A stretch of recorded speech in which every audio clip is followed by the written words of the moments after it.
2023 North American Livestock Exposition. It's my pleasure to serve as your ring announcer today. And as we begin our Wether Dam show today here at the North American, it is my pleasure to introduce to you our judge for today is Mr. Barrett Carlisle from Kansas City, Kansas. Barrett grew up in Lubbock, Texas, where he showed sheep and goats competitively in his junior career. After high school, he went on to attend Butler Community College in El Dorado, Kansas in 2010 and was a member of the national champion team, junior college team for the Butler County Community College right here at the North American, and an team also won the contest in Fort Worth that year. Upon graduation in 2011, he attended Kansas State University in Manhattan, Kansas, where he judged on the livestock judging team there and graduated with a BS, Bachelor of Science degree in Animal Science in 2013. He currently lives in Kansas City, Kansas, and is a territory manager for Zoetis and runs Diamond C Club Lambs with his wife, Jara Settles. Ladies and gentlemen, let's put our hands together. Big Kentucky welcome for Mr. Barrett Carlisle from Kansas City, Kansas. As Barrett works through our young people today, he will be selecting his top 10. He'll pull 10 dams out of the lineup, and he'll pull those into the center of the ring, and then the rest of the class will be excused, and he'll work those 10 dams to make his placings. We will have 5 divisions today, so after every 5 classes, we will be selecting a division champion and reserve, and then bring those champions and reserves back for the selection of our grand, reserve grand, and top 5 Wether dams. So let's have a great day today. Everybody enjoy their day, and look forward to a great day of young people exhibiting tremendously great livestock.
Okay, ladies and gentlemen, our judge has pulled his top placing to work through this class, so we're going to excuse the rest of the class over against the fence. Folks, hey, let's give them a round of applause. Thank you for coming to the North American guys. We appreciate you being a part of this great event.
For those of you around ringside today, our weights on our weather dam does today in this first class go from 35 pounds to 59 pounds. 35 to 59.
For those of you that are fortunate enough to be here at the show today but have loved ones and family at home that maybe weren't able to come to Louisville this year, they can watch our show today and tomorrow live online. They can log on to showbarnflix.com.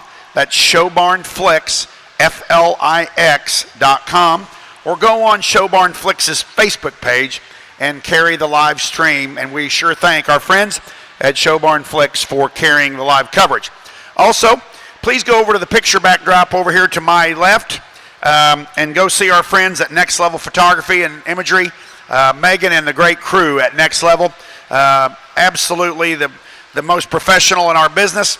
We love having that great company being here. Megan and her crew always accommodating and get your images taken and memories made here at the North American. Also, I've been asked to announce that all of our weights on our Wethers tomorrow need to be turned into the office no later than 2 p.m. today. So please turn those weight cards in by 2 p.m. today.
Well, good morning. It's certainly a pleasure to be here, and looking forward to an awfully good show here at the North American.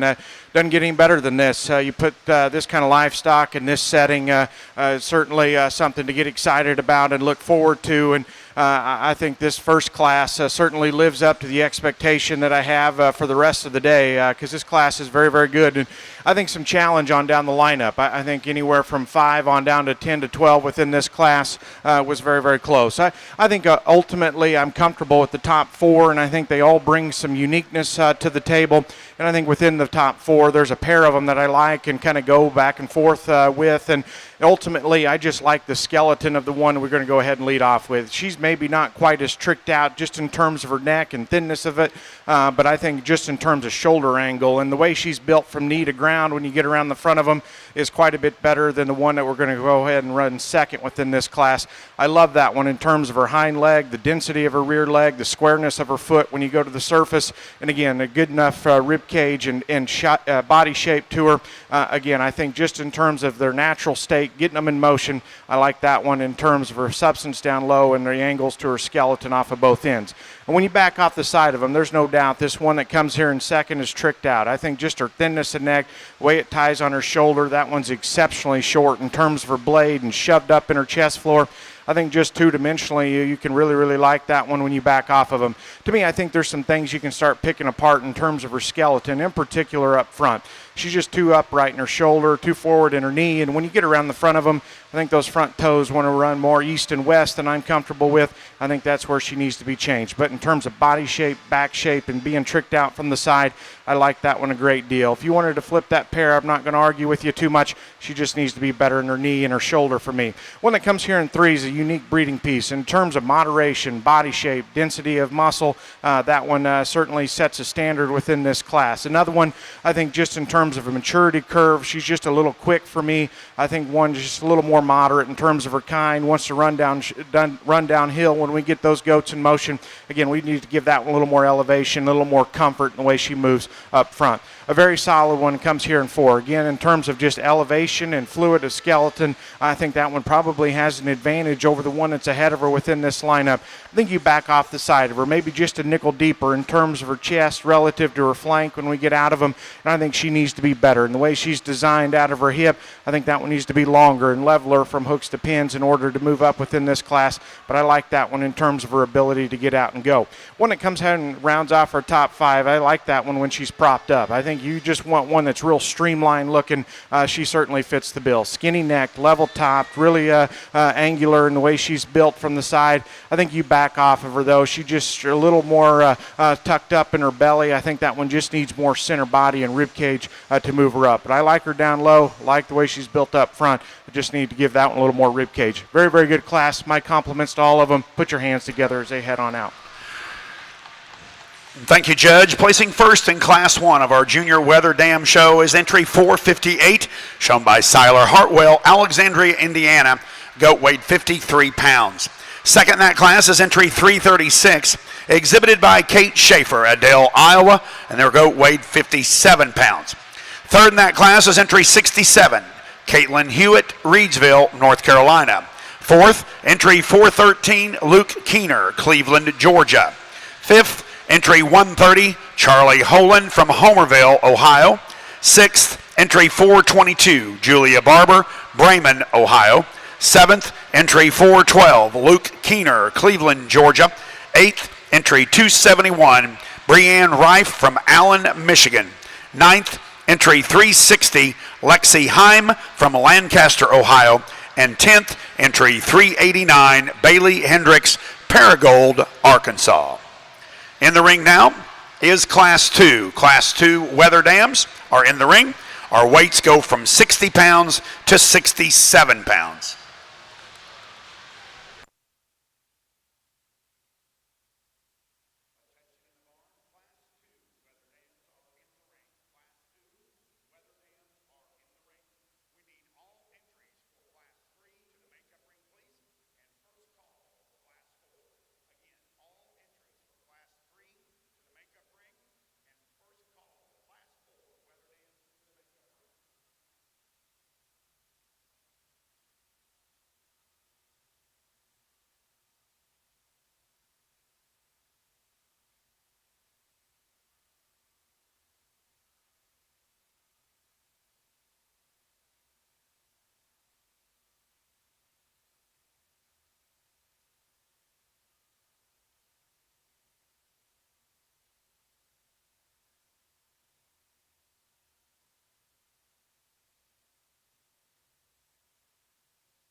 Okay, ladies and gentlemen, our judge has made his top 10.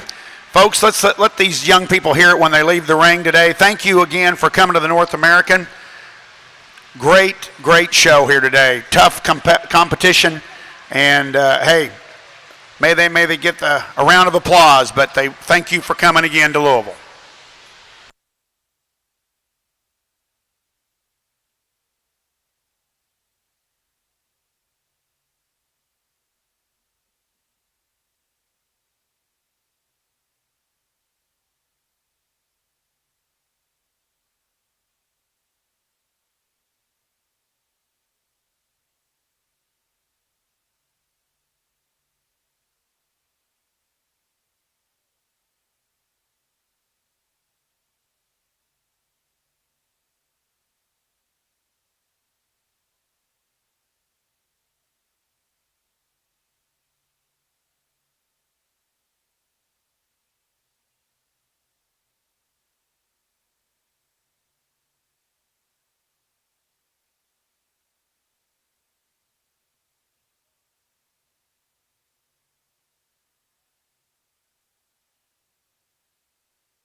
very interesting class. And I think one that's incredibly deep. I think just in terms of quality represented throughout this class, even some that got dismissed, I thought this one was chock full of just very good ones. And yet, I think at the top end, there's just lots of parts and pieces, and I don't know if there's one in here that I'm comfortable just getting on the mic and saying you have to sink your teeth into and lead off with, because if you wanted to shuffle them around, I'm not going to argue with you a whole lot, because again, there's some tricked out ones with some really cool pieces that I wish were maybe tweaked in an area or two. But ultimately, that's kind of where I get comfortable leading off the blonde-headed one. I think she's the one that just ends up kind of being the fault-free kind of combination doe within this class.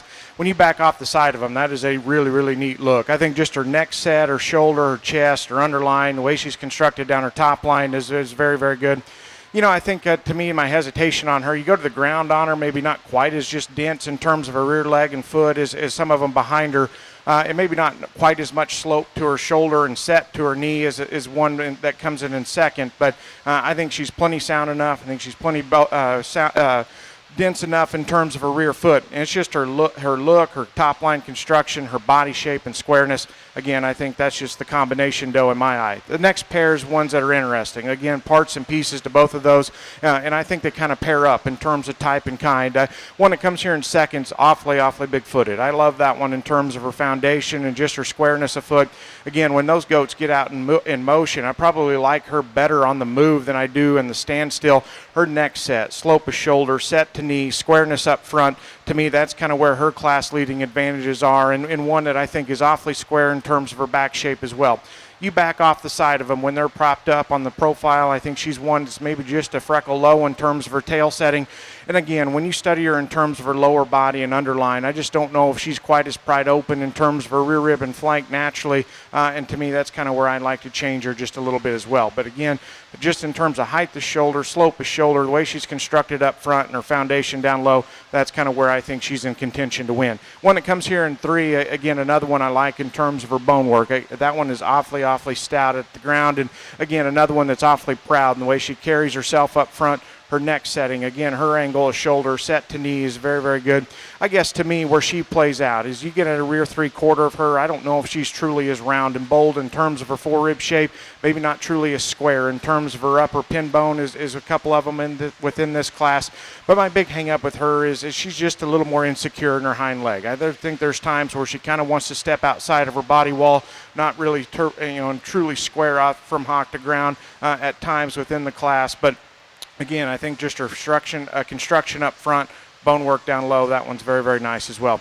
One that comes here in four, incredibly highly presented. That one is super fresh. I love that one's hair coat, the way she's presented. Again, my compliments to whoever dressed that one and got that one put together, because that one certainly has a lot of presence out here, and I can't be complimentary enough in that regard. I like that one up front. Again, her thinness of neck, femininity up front, the way she's built in terms of her angle of shoulder, I think is plenty acceptable enough, especially compared to that one that comes behind her. I like that one's body shape as well. To me, her hang-up is just her back third. That one's too short from hooks to pins, gets a little more hammer-legged in the way she's designed down into her hock and to the ground. I think that one needs to be just a little bit longer in terms of her rear skeleton, have a little bit more flex and set to her hock. But again, front two-thirds of that one's very good presentation, absolutely on point. One comes here in five, again, from the side when they're standing still, absolutely tricked out. I think that one's skinniness of neck, shortness of shoulder, top-line construction, paints a beautiful picture from a two-dimensional standpoint. That's another one I think just way too upright in her shoulder. I think just the angle to her blade or forwardness of knee get her in trouble. And then when you get your hands on those, I think of the top five, probably the most disappointing in terms of just her body shape or squareness behind her shoulder. I think that one needs to feed out of the backside of her blade with more genuine squareness and product. But again, very nice class. Can't be complimentary enough of the depth of that one. Put your hands together for them as they head on out.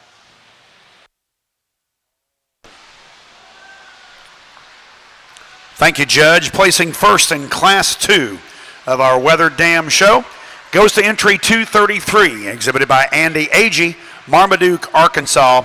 His goat weighed 64 pounds. Second in that class is entry 37, exhibited by Emma Graham, Lockford, California, and her goat weighed 62 pounds.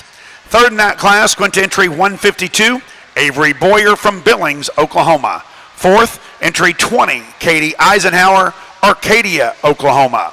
Fifth, entry 284, Ariana Lundgren from Jackson, California. Sixth was entry 354, Cody McComb, Pratt, Kansas. Seventh, entry 11, Destin Emerson, Tuttle, Oklahoma. Eighth, entry 106, Olivia Kelly, Lone Oak, Texas. Ninth, entry 337, Kate Schaefer from Adel, Iowa. And 10th is entry 414, Luke Keener from Cleveland, Georgia. In the ring now is Class 3. Class 3 of our Weather Dam show. Our weights in this class go from 68 pounds to 71 pounds.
Okay, ladies and gentlemen, our judge has evaluated, pulled his top 10, and we're going to excuse the remainder of the class. Folks, let's put our hands together and thank all of these young competitors for being here at the North American.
Once again, ladies and gentlemen, we sure appreciate everybody being here at the 50th annual and 50th anniversary of the great North American Livestock Exposition. But if you've got family and friends at home that could not be here, please let them know that we are being streamed live on the internet on showbarnflix.com. Again, that's showbarnflix, and that's FLIX.com. We want to thank all of our friends at Showbarn Flicks for providing that service for those enthusiasts that could not make it to the North American this year. Also, for those of you that would like to capture an image and create a memory from this year's 50th anniversary North American, please go see our friends over at Next Level Photography. They're over at the picture backdrop, and Megan and her great crew are providing that great service for us, and we want to thank Next Level Photography for being our official photographer of this year's Market Goat event.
Absolutely incredible top pair. Again, another good class all the way through, but I thought this top pair was as good of a pair on top as we've had, and some genuine give and take in my mind in terms of how those need to go. And again, I could listen to an argument either way because I think they bring some traits to the table that are awfully unique and awfully fun to study. And again, I'll just tell you kind of what I see in them because I think this pair is absolutely incredible. I think the one up top, I think just in terms of her stoutness of skull, her elevation up front, length of neck to me, and then I really like that. And then you study her at the ground. I think another one you just love in terms of her substance, her density down low, I think is very good. She's not quite as hairy as the one that comes here in second, and so from the outside there's times I wonder if she's just quite as woofy in terms of her center body as the one that comes here in two. But you get on top of that thing, she is square-backed and hard-touching and exceptionally square on the front side of her hip. To me, when I back off of them and set them in motion one last time, I think she's just a little bit longer in terms of her neck, maybe got a little bit more height at the top of her shoulder, and to me that ends up being the difference within that pair. If I want to change her, I get around the front of them. Again, she's just a little bit twisted out in terms of her knee and the way she goes to the ground. I think she's plenty good enough in terms of the slope to her shoulder. When you study her from her knee to the ground, I think she could be squared up just a little bit. And I think that could be said for this one. It comes here in second as well, in particular that front right one. But you back off the side of that thing, she is short back. She is opened up. That one is exceptionally square down the top side of her skeleton. And when you stand at a front three-quarter of these things, there's no question which one you gravitate to because that thing is pried open through her chest floor and really good in terms of her body shape and just squareness up top. You know, she just strikes me as just a little bit shorter in terms of her hip and maybe just a little bit shorter everywhere. But when we set her in motion, I think she wants to run downhill just ever so slightly, maybe not quite just as truly long in terms of her neck, but that's getting exceptionally critical of one that I think is very nice. That pair is very good. My compliments to those exhibitors. The one that comes here in third, the white-headed one, is just very solid. You know, I think just in terms of her construction of top line and her neck setting, I think paints a nice picture from the side. She's not as dense in terms of her foundation as that pair that starts ahead of her. And again, I think you get her at a front three-quarter of her. She's just a little more concave in terms of her forerib shape. I don't know if she truly fits her shoulder, the base of her shoulder, into her forerib and body cavity quite as neat. Maybe not quite as much spread right behind her shoulder as that top pair as well. But again, I think just in terms of her length and levelness of rump, that's kind of where she beats the red-shouldered one that comes here in four. When it comes here in four, again, the front two-thirds of that one paint a very nice picture. I think her neck setting, her shortness of shoulder, her underline progression is very good. To me, I think what gets that one in trouble is just the way she's built from hooks to pins. She's a little low in her tail setting, a little short in terms of her hip, and I think of the top five, I think you get underneath the hair of that one, she's just a little more disappointing in terms of her forerib shape, maybe not quite as square right behind her shoulder in terms of her muscularity, but again, I think that one's neck setting, shortness of blade, and underline, very nice, and paint a nice picture from the side. Just wish she was a little leveler. One that comes here in five, exceptionally level. I think her length of body, length of rump is what I prefer. Again, that one paints a nice picture from a two-dimensional standpoint. She's just a little more fragile in terms of her foundation. In particular, that rear foot just needs to be stoutened up. And I think when we set those in motion, she wants to run downhill, maybe a little more upright in the angle to her shoulder and blade and knee. I think that's kind of where she needs to be tweaked from a skeletal standpoint. Exceptional class. Again, my compliments to those exhibitors. Very nice top pair. Thank you, Judge. Placing first in Class 3 of our Wether Dam show is entry 366, Kinley Dole from Friedens, Pennsylvania. Her goat weighed 71 pounds. Second in that class is entry 509, exhibited by Brock Morgveck from Linville, Iowa. His goat weighed 70 pounds. Third is entry 24, Meredith Hawkins, Walter, Oklahoma. Fourth, entry 283, Ariana Lundgren, Jackson, California. Fifth, entry 177, Casey Klages from Somerville, Texas. Sixth, entry 223, Addie Hughes, Lafayette, Georgia. Seventh, entry 407, Pacey Jackson, Commerce, Georgia. Eighth, entry 522, Ella Richardson, Arapahoe, Oklahoma. Ninth, entry 35, Raylan Lucas, Bethesda, Ohio. And 10th, entry 432, Kinsey Polk from West Lafayette, Indiana. In the ring now is Class 4. Class 4 Wether Dams are in the ring. Our weights in this class go from 72 pounds to 74 pounds.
Okay, ladies and gentlemen, our judge has pulled his top 10. And as we excuse the remainder of the class, let's put our hands together and congratulate each of these young people for bringing their great projects here to the North American.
Another very nice class with a lot of depth, a lot of variety to it, and I think a top pair with some give and take. And honestly, if you want to swap them around, again, I'm not going to argue with you a whole heck of a lot because I think there's parts and pieces to this top pair that both kind of have strike me as class-leading advantages. And honestly, wish we could just blend those two together and put one into one package because there's some differences in them that I think are very good. Just like to tweak them in an area or two. When they're propped up, this one just strikes me with a little more presence from the side. I think her height of shoulder, smoothness of shoulder, shortness of blade, way her neck ties out of the top of her blade, I think is very striking from the side. And I think one that just hits you with a little more length of body and maybe just, again, super level in the way she's built and constructed down her top line. When you get your hands on her, she's actually pretty bold in terms of her body shape and square in terms of her back.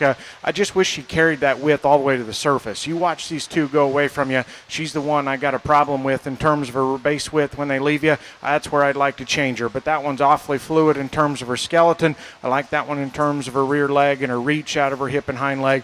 That one just needs to be square at her base. But I think the big hang up on that one is, and kind of why I kind of hesitate for a split second, she's just a little more refined in terms of her bone work, and I think that's one significant advantage that the 1 and 2 has. I think just in terms of density of bone, rear foot, and leg, I think that's kind of where the 1 and 2 makes a play to win this class.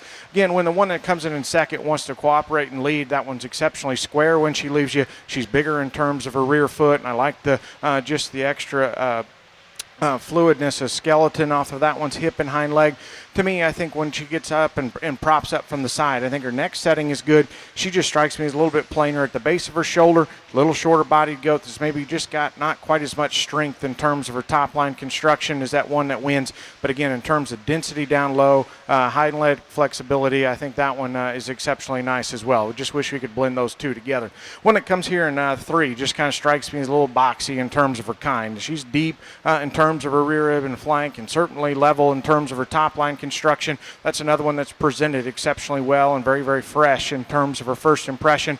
I think that's a doe that's just a little more upright off of both ends. And I think in particular her hind leg and the way she's built from hock to ground, I think could be tweaked just a little bit. But I think in terms of body shape and squareness, she's very good. Just wish she was longer hipped and had a little more flex to her rear skeleton. One that comes in next is very good from the side. I think just in terms of her neck setting, her top line construction, and you want to talk about a big rear leg and a big rear foot. That's one that's got class-leading advantages in that regard, and just wish I could run with her, but she's just not pried open enough up front. You get at her front three-quarter of her, a little narrower chested, a little flatter in terms of her forearm and her forerib.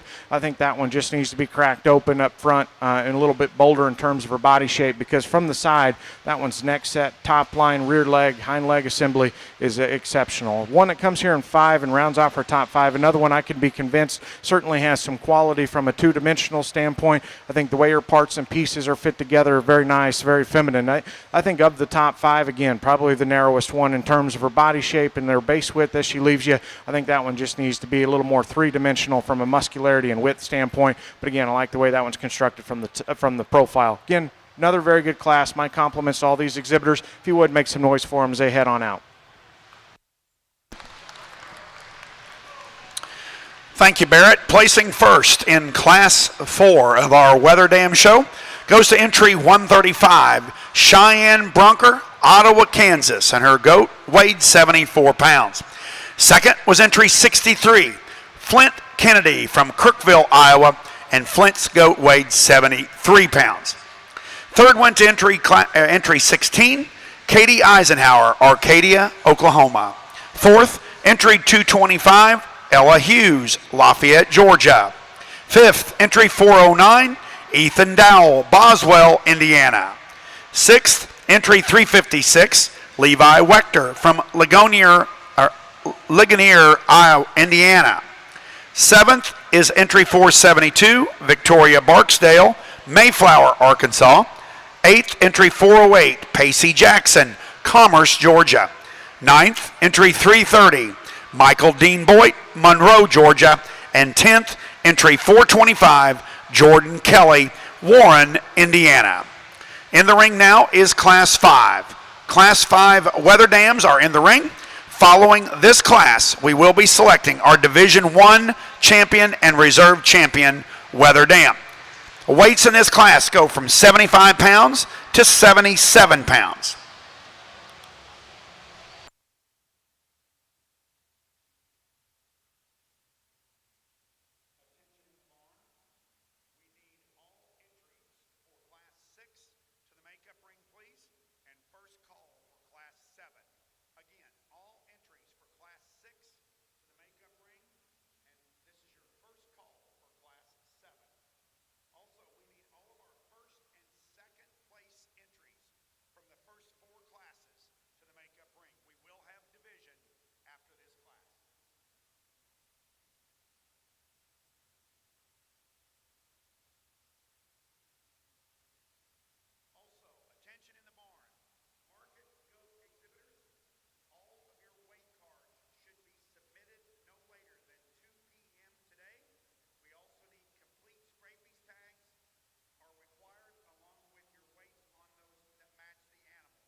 Okay, ladies and gentlemen, our judge, Barrett Carlisle, has selected his 10 to work. He is excusing the remainder of the class. Folks, let's put our hands together and congratulate each of our exhibitors for coming to the 50th anniversary of the North American. Thanks for being here, guys.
Well, I think these top four are very, very good. And again, some different pieces and breeding value represented in all four of these. And I think, again, where you want to place some emphasis, you could go a couple of different ways. I thought the pair that just kind of most suited me in terms of their front end construction, femininity, just their elevation up front is the top pair up here. And I think within that pair, there's one that's just quite a bit better in terms of her length and levelness of rump, a little stouter in terms of her rear leg, and that's where I like this class winner. Again, you get around the front of that one, she's petite-headed, skinny-necked, it sits on her shoulder right, one that you love just in terms of her construction from the side, and again, we talk about her just length and levelness of rump and her rear leg. That's kind of where I like her. Now, I don't know when I get underneath the hair if she's just genuinely bold in the turn to her forerib is as maybe I'd like. I think it's good enough within this setting here. But if I'm going to tweak her in just one area, that's kind of where I'd like to tweak her just ever so slightly. But again, I think one with a lot of presence and one that props up with a very, very good look from the side. I like the front 2/3 of this one. It comes here in second a lot. I think, again, just in terms of her femininity up front, her thinness of neck, her shortness of shoulder, her underline swoop, I think she just strikes me as very maternal and very female-like up front. And again, I think that's where she pushes our class winner very, very hard. I think her back third is kind of what gets her in trouble. She's just a little bit shorter in terms of her rump, maybe just slightly off in terms of her tail set, but I think relative to that winner, maybe just a shot extra set to her hock and maybe not quite as stout in terms of her rear leg and foot, but nonetheless, I think just her refinement of skull and neck is kind of where I like her to beat the one that comes here in 3. There's a lot of breeding value in the one that comes here in 3. Again, you want to crack one open and make them dense from head to toe. That one certainly suits the bill. I like that one a ton just in terms of her body shape, her muscularity, her squareness coming and going. Again, that's where I like her, and I think you can make a case that one can win. I think we set those loose. She wants to run downhill just ever so slightly, maybe one that's just a notch more rigid in terms of her rear leg. Where I don't like her as good is it's just up about her head and her skull and her neck. Just a little more mature up front in terms of her skull and her jawline and her neck. I think we could just freshen her up front just a little bit to make that one play with that initial pair. One that comes here in 4, again, exceptionally level, moderate, very square. I think one is just exceptionally proportional just in the way she's built. I think she's just a little jammed up everywhere. I think maybe not the freshest in terms of her head and her neck, a little shorter coupled when you back off the side of them. But again, you talk about cracking one open, making one bold in terms of their muscle shape. Again, I think that one's got a tremendous amount of breeding value, just a little bit deeper up front, a little more jammed up in terms of her kind. One that comes here in 5, just a good kind of livestock. I think, again, just in terms of lateness, maturity, elevation, levelness of spine, I think she's very good. I think relative to that top 4, I don't know if there's just quite as much body shape there. Just need to be a little bit bolder in terms of her forerib span behind her shoulder with just a little more spread up top. But again, I think just in terms of her flexibility or comfort level, being built like a female, I think that's kind of where she beats some of them on down the lineup. Again, exceptional top 4 there. If you would, put your hands together with a nice round of applause.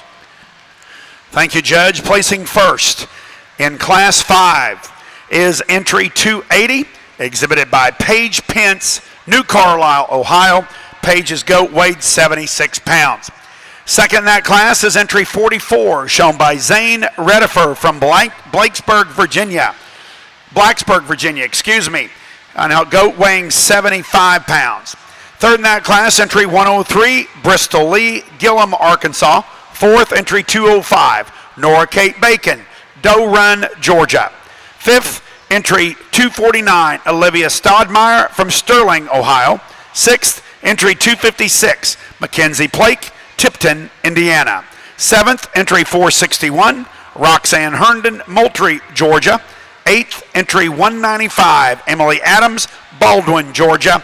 Ninth, entry 176, Knox Logan from Charlotte, Tennessee. And 10th, entry 004, Riley Elliott from Frankfort, Ohio. Ladies and gentlemen, we're now ready to select our division champion and reserve. Your Class 1 winner is entry 458, shown by Siler Hartwell, Alexandria, Indiana. Second in that class was entry 336, exhibited by Kate Schaefer, Adel, Iowa. First in Class 2, entry 233, Andy Agee from Marmaduke, Arkansas.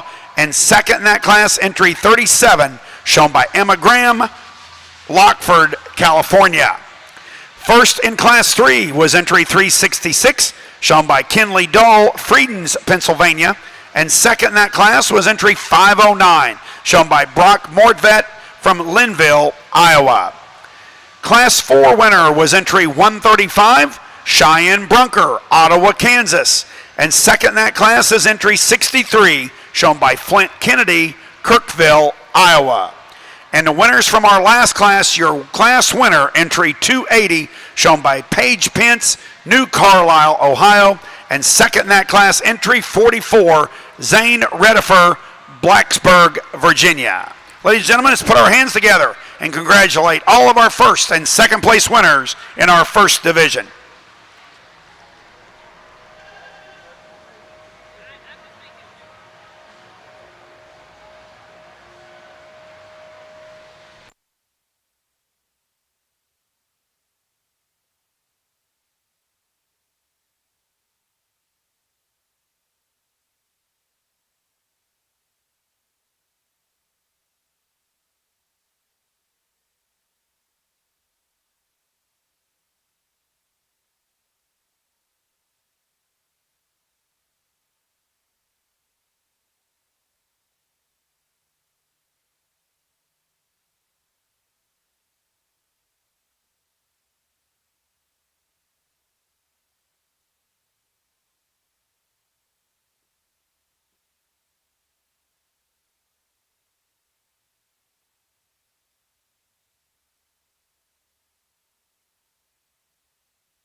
Well, before we go any further, if you would put your hands together for these 10 individuals that represent your first division this morning.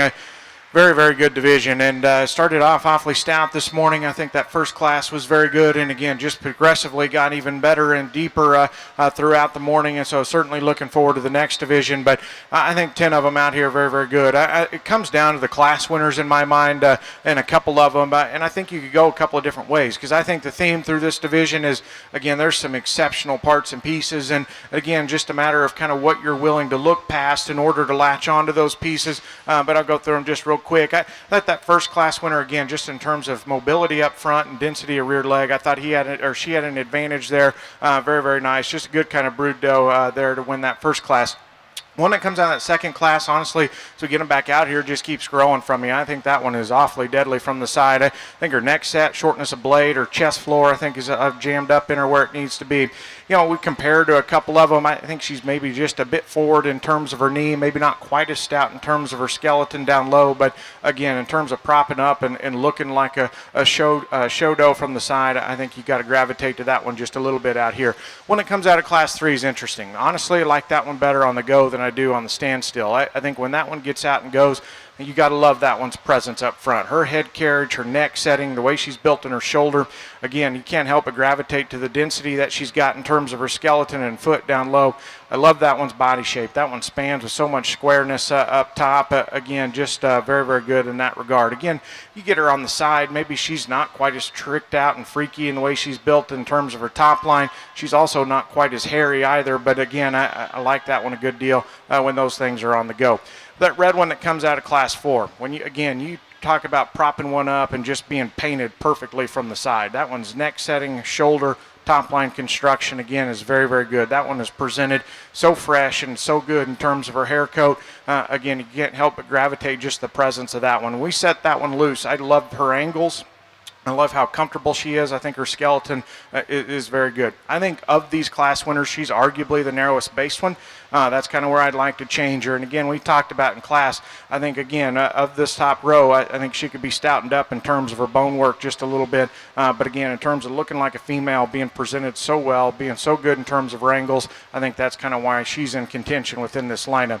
Then we talked that last white-headed one that came out of that last class. Again, just another one with so much presence. I think her refinement up front, her neck setting, her way her shoulders built, again, is very much like I like. And again, one that's very good in terms of her top line construction.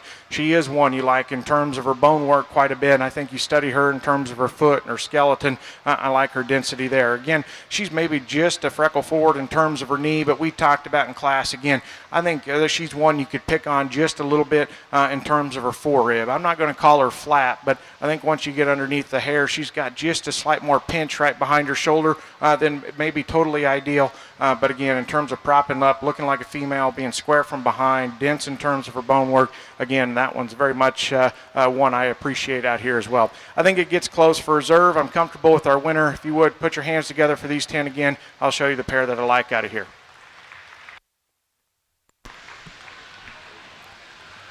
Selected as your Division I champion is entry 280, shown by Paige Pence, New Carlisle, Ohio. Congratulations, Paige. Again, second in that class was entry 44, shown by Zane Redifer, Blacksburg, Virginia.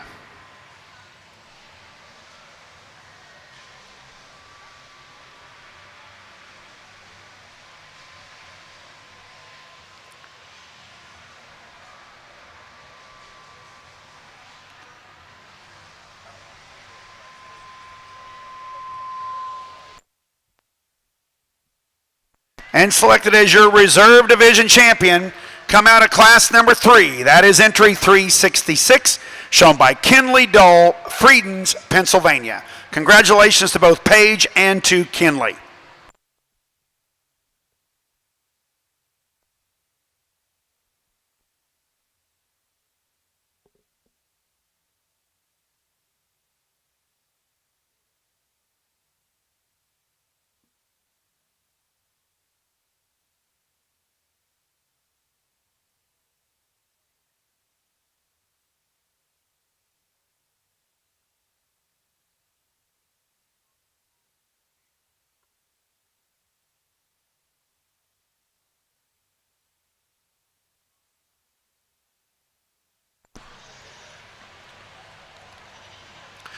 Entering the ring now is class 6. This is class 6 of our Wether Dam show.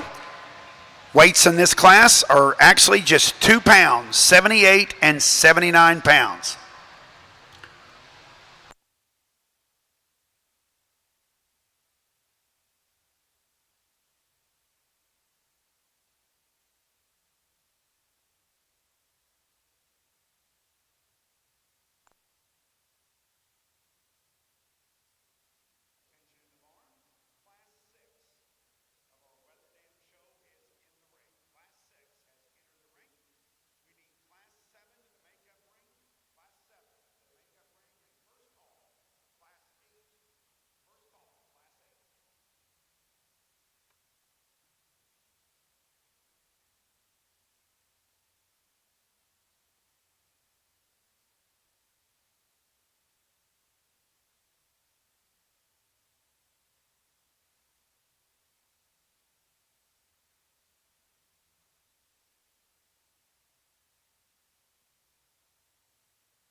Our judge has selected his 10 that he's pulled out of this class, and as we excuse the remainder of our exhibitors here, ladies and gentlemen, let's put our hands together and thank each of these exhibitors for making their way to the North American. Once again, it is my pleasure again to, as we begin our second division, for those of you that maybe have just joined us, it is my pleasure again to reintroduce our judge today, is Mr. Barrett Carlisle from Kansas City, Kansas. Barrett grew up in Lubbock, Texas, where he showed sheep and goats competitively. Upon graduation from high school, he attended Butler Community College in El Dorado, Kansas, where he was a member of the national champion team right here at the North American in 2011. And that team also won the Fort Worth Stock Show. Upon graduation from Butler Community College, he attended Kansas State University in Manhattan, Kansas, and graduated in 2013 with a degree in animal science, where he was also a member of the nationally competitive livestock judging team at Kansas State. Barrett currently serves as a territory business manager for Zoetis.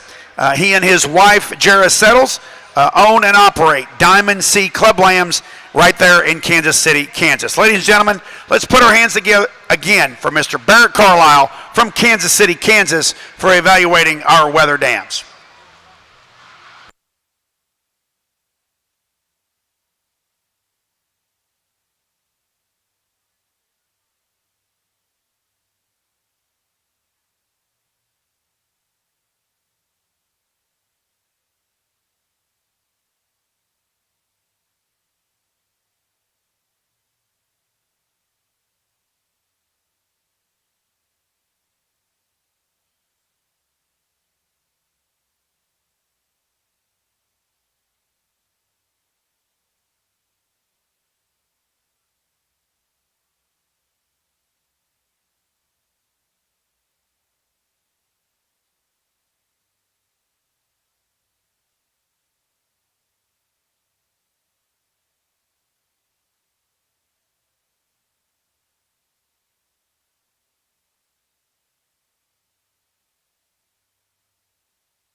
Probably needs to be checking some genes, probably somebody.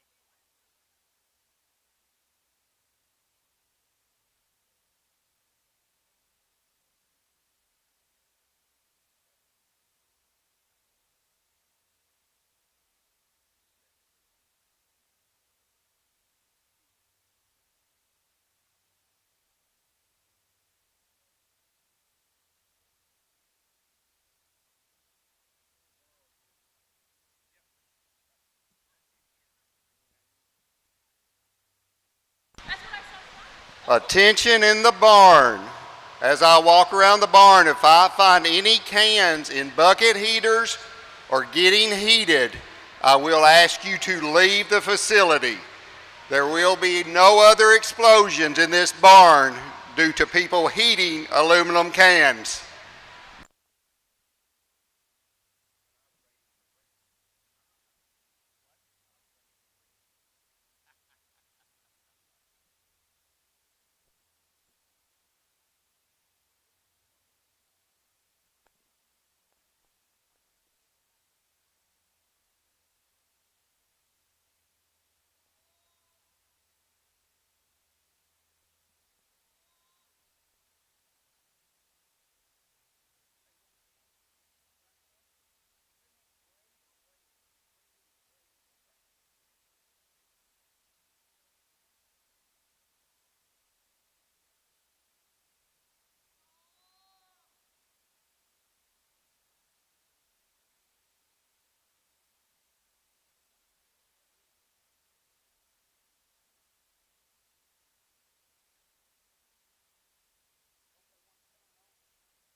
So we kick into the second division. I think a nice class to start that division, and I think one that shakes out with some logic up here at the top end for me, and I think a very comfortable place to start. And it wasn't ever not you leading off with her within this particular set. Just a very good kind of female to go ahead and lead off. And I think up front, that one is big chested, big in terms of her body cage and her rib shape up top. I think is very, very good. A lot of squareness when you stand behind them. And I think where her advantage is over this one that comes in second, a little denser in terms of her rear leg and just a little more attractive in this assembly to her hock and her rear leg, both on the standstill and on the go. I think just a very bulletproof one to go ahead and lead off with this class. When the one that comes here in second is propped up, she's absolutely beautiful in terms of her design, her balance, and proportions from the side. Again, very feminine about her head and her neck, the way it sits on top of her shoulder. You know, she's one relative to that winner, maybe just a nickel shorter in terms of her hip, and I don't think that's necessarily what gets her in trouble within this class. It's just the way she's built at the ground, just a little more refined in terms of her bone work, not quite the most attractive in the way she utilizes her hind leg, maybe just a bit extra set, just a little more rigid, but again, if you could stouten her up in terms of her bone work, maybe that pair gets a little bit closer in my mind. One that comes here in three, just very solid. Again, in terms of opening them up underneath, making them round in their body shape, have plenty of squareness and muscularity, she certainly checks all of those boxes. She's got an advantage over the one that's in second within this class in terms of foot and bone work. I'm certainly not going to argue that. As you back off the side of her, maybe just a little more merely level in terms of her top line, maybe at times wants to run downhill just a nickel. I think you study her up in her skull and her neck. I think that's where she gets just a little more mature up front. I think you could make her a little more refined in terms of the way she's built her front 1/3. I think the one that comes here in four, again, a lot like that one, maybe even just a little fresher haired, maybe a little sharper in terms of her first impression. I do like that about her over the one that's ahead of her within this lineup. Another one that's shapely and expressive in terms of her muscularity. She is one that just runs too much downhill and gets too open in her shoulder and blade when those goats are in motion. I think she needs to be a little bit more tidy in the way she's constructed up front, but nonetheless, in terms of stoutness and body shape, she's arguably as good as any of them within this class. I think in terms of female quality and femininity and skeletal quality, I like the one that comes here in five. Again, just constructed awfully nice from the side. There's just not near enough of her coming and going. A little narrower chested, flatter body shaped kind of doe that just needs to be opened up and made a little bit more woofy within this top five. Again, very, very good class all the way through. If you would, congratulate them with a nice round of applause. Thank you, Judge. Placing first in Class 6 is entry 508, Dayton Mortvet from Linville, Iowa.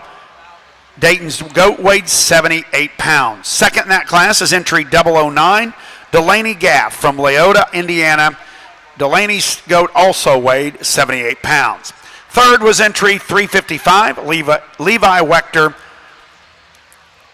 Ligonier, Indiana. Fourth is entry 121, Style Stotch from Coatesville, Indiana.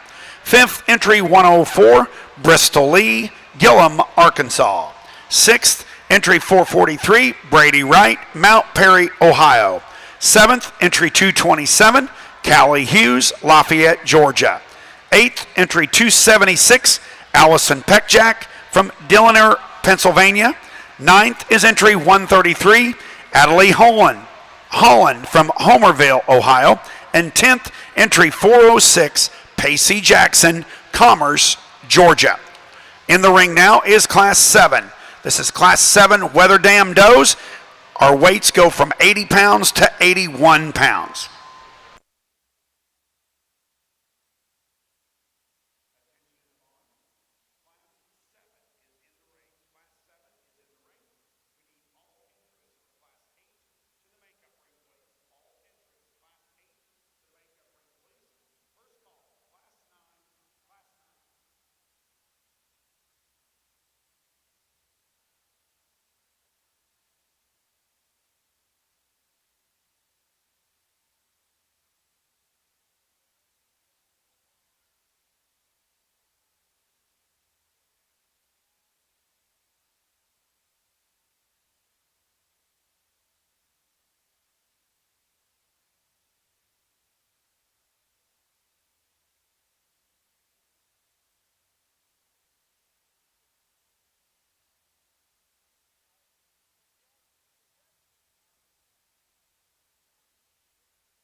Okay, folks, our judge has selected his top 10.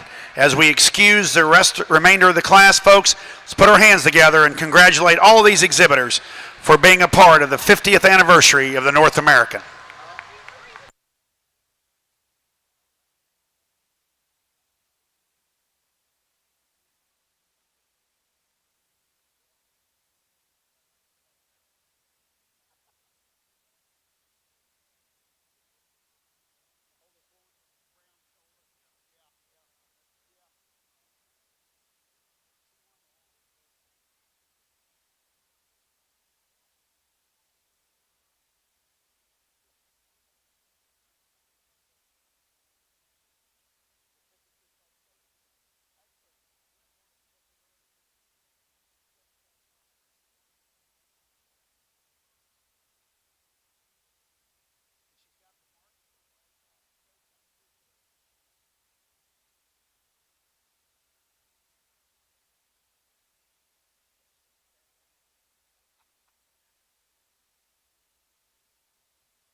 Another very, very good class. Again, I thought the top five, and arguably even deeper yet, was very good. Just some very functional kind of females. I think we got some tweaks in them here or there, but I think a very, very nice set.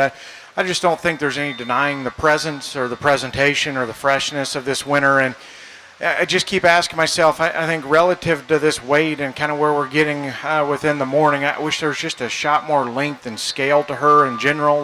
But again, I think just in terms of big time parts and pieces, I think she's undeniable. Again, fresh in terms of her presentation, big in terms of her foot and bone.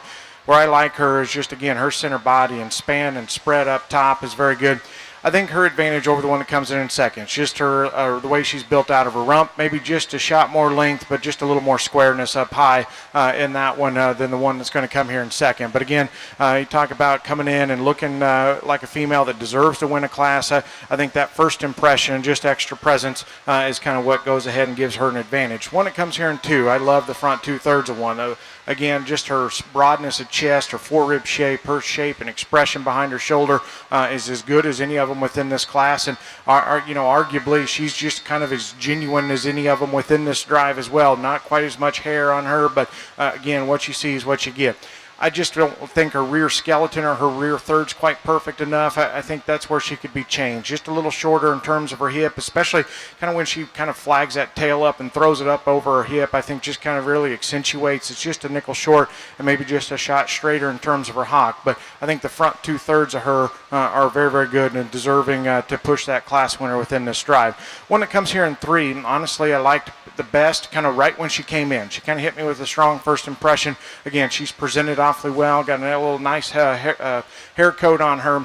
The longer the drive goes, I think that's kind of where I get a little more critical of her. I just don't know if she remains quite as comfortable. She kind of starts spreading her weight, shifting her weight around. She's a little more upright up front, a little shorter in terms of her hip, and a little more rigid in the design and assembly of her hock. But again, I think in terms of her lines, her neck set, I think that's kind of where she strikes you with some presence from a two-dimensional standpoint. She just needs to be more relaxed in terms of her angles. The one that comes here next, again, body shape, spread up high, handle, I think all those things are very much in that one's favor. I think when you back off of them, it's kind of where you can get a little more critical of the way she's pieced together. I think when we get out of them, set them loose, her parts and pieces just break into too many pieces and kind of falls apart just a little off in her neck set, wants to open up in her shoulder, and then kind of wants to roll out of her tail. But I think in terms of expression, muscularity, body shape, that's kind of where she deserves to be in this top five. One that comes here next, again, from the side, I like that one. I think her shoulder's just a little bit more tidy in the way it's pieced together than the one that's ahead of her. Again, I like her neck setting and her levelness of top line construction when you back off of them. I think she's one. I think it gets a little bit narrower when you get behind her, maybe not quite as pried open all the way through, but again, a nice kind of female just in terms of her design. But if you would, put your hands together. Very, very nice class once again. Thank you, Judge. Placing first in Class 7 is entry 281, Paige Pence from New Carlisle, Ohio. Her goat weighed 80 pounds. Second, entry 264, Tabry Lyerly from Hydro, Oklahoma, and Tabry's goat also weighed 80 pounds. Third, entry 66, shown by Caitlin Hewitt, Reidsville, North Carolina. Fourth, entry 367, Audrey Brumbaugh from Cherubusco, Indiana. Fifth, entry 163, Braylon Miller, Marion, Ohio. Sixth, entry 146, Adley Muniz from Shiloh Springs, Arkansas. Seventh, entry 570, Haley Poynor from Franklin, Tennessee. Eighth, entry 502, Evie Dudding from Newcastle, Virginia. Ninth, entry 92, Kinsley Prosser, Fredericktown, Ohio. And 10th, entry 225, Callie Hughes, Lafayette, Georgia.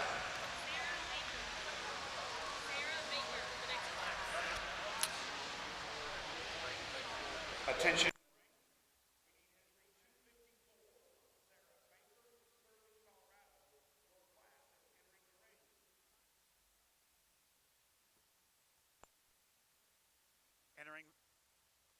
Entering the ring now is Class 8. This is Class 8 of our Wether Dam Doe show. Our weights here are 82 and 83 pounds. 82 and 83 pounds.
All right, ladies and gentlemen, our judge has selected his 10 to work.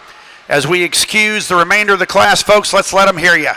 Thanks for being here, guys, and thanks for being a part of the 50th anniversary of the Great North American.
Very nice class again, and I think one that sorts out as much logic as we've had so far yet today, and not particularly close up here on the top end. One I like a good deal. I think that thing hits the ring, and again, just so much presence about that one, and yet I think what makes her unique is sometimes the ones that strike you with a little more presence, maybe are a little more two-dimensional, and that thing is dense from head to toe. I think that one's skull, her foot shape, her body shape, her squareness from behind. You catch that thing at a rear three-quarter, and there's no doubt that one is pried open from front to rear, and one that's exceptionally square in terms of her hip and her rump. And again, for one that's got that much mass and that much moderation, that much density, still gets out and handles it very well in regards to her skeleton. She's up-headed, she's level spine, she can use that big rear leg, very fluid-like. Again, I think one's very nice. Maybe the one that comes here in second is just a shot longer rumped, but again, I think that's a very logical place to start. One that comes here in second, again, if that winner wasn't in here, I'd be telling you that one's awfully unique in terms of just her build up front, or I think her elevation, her skinniness and neck, the way her shoulder is shaped, and the way it fits into her body cavity, I think is good. I do like her length from hooks to pins very much, and one that's very creased up and shapely in terms of her handle and her muscle texture. To me, where she just can't warm up that winner is just her forerib shape, her body shape's just not quite as good. I think that one could be pried open in terms of her forerib, just a nickel. You can go to the ground, maybe just a little more refined in terms of her bone work, but in her own right, that's a very nice doe. When it comes here in three, it kind of looks like a little mini show heifer. I think just in terms of her hair coat, her underline swoop, I think is very good. I think you get underneath of the hair. I just don't know if there's quite as much genuine dimension to that one. She comes at you just a little more closed up in terms of her chest, doesn't spread right behind her shoulder with just quite as much span and true shape when you get your hands on her. I think that's where we need to change her. Again, looks like a female's good haired, fresh, well presented. I just think you get underneath of that one, there's just not enough true expression and spread at the top side of her skeleton. One that comes in next, again, a little more refined in terms of her hair, but one that handles exceptionally good. I think what you see is what you get on that one. Very expressive right behind her shoulder, big loin. I think it leaves you with plenty of stifle shape. I think you get that one in motion. I think she's one that wants to open up in her blade, deviate just a little bit right behind her shoulder. To me, I think you just need to hook her up with a little more strength right behind her blade. One that comes here next, again, got an awesome side turn to her stifle when you study her from the side. I think another one that's got some femininity up front, very long in terms of her neck, the way it fits into her shoulder. She's just one that's just not pieced together quite neat enough in my eye from a two-dimensional standpoint. A little off behind her blade, a little shorter and rounder out of her hip. We just need to piece that one together with a little more levelness when we get out of them and when they're propped up. But again, very good class, very nice winner. Put your hands together for those exhibitors. Thank you, Judge. Placing first in Class 8 is entry 32, exhibited by Kenna Cooley from Pomona, Kansas. Kenna's goat weighed 82 pounds. Second in that class is entry 13, exhibited by Destin Emerson, Tuttle, Oklahoma, and Destin's goat weighed 83 pounds. Third was entry 207, Kimber Stetton-Benz, Charlestown, Indiana. Fourth, entry 25, shown by Meredith Hawkins, Walter, Oklahoma. Fifth, entry 473, Victoria Barksdale, Mayflower, Arkansas. Sixth, entry 197, Oscar Vartanian from Ortonville, Michigan. Seventh, entry 465, Rollins Herndon from Moultrie, Georgia. Eighth, entry 245, Libba Dykes from Moultrie, Georgia. And ninth, entry 435, Sidney Fowler, Montgomery, Michigan. In the ring now is Class 9. Class 9 Weather Dam does are in the ring. These does weigh 84 and 85 pounds.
Our judge has selected his top 10 out of this class, so we're going to give the other exhibitors a round of applause as they exit the ring.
Well, good class. Again, I think some quality represented in a lot of different forms and shapes, and kind of hard to put together. I think a top 5 or top end that all kind of mirror each other within this class, but some different parts and pieces. Ultimately, what we lead off with within this class, again, just very fundamentally good kind of stock. I think just her neck set's right, her built top line's right, and where she's got an advantage over several of them is just her center body shape and the way she's built in her forerib, her squareness out to her pin bone and her upper hip and rump is very good. You know, to me, I think when we set her loose, she's maybe just a freckle upright in terms of her shoulder, but again, I think a nice place to start. One that kind of just strikes me as kind of a market doe is the one that comes here in second. Again, just a little slicker haired, but that thing's body shape, topside spread, and dimension is very good. I like that one in terms of her extra crease and expression down in her lower stifle. I like that about her. We get out of her, set her loose. She strikes me as just a little bit more mature about her head and her neck, a little rounder shouldered, kind of wants to open up in her blade just a little bit when we get those on the go. But in terms of rib cage, expression, squareness from front to rear, very, very good. When it comes here next, on the standstill, I like two-dimensionally. I think that one's long and skinny in her neck. She's super long in terms of her body and her rump, very level in terms of her top line construction.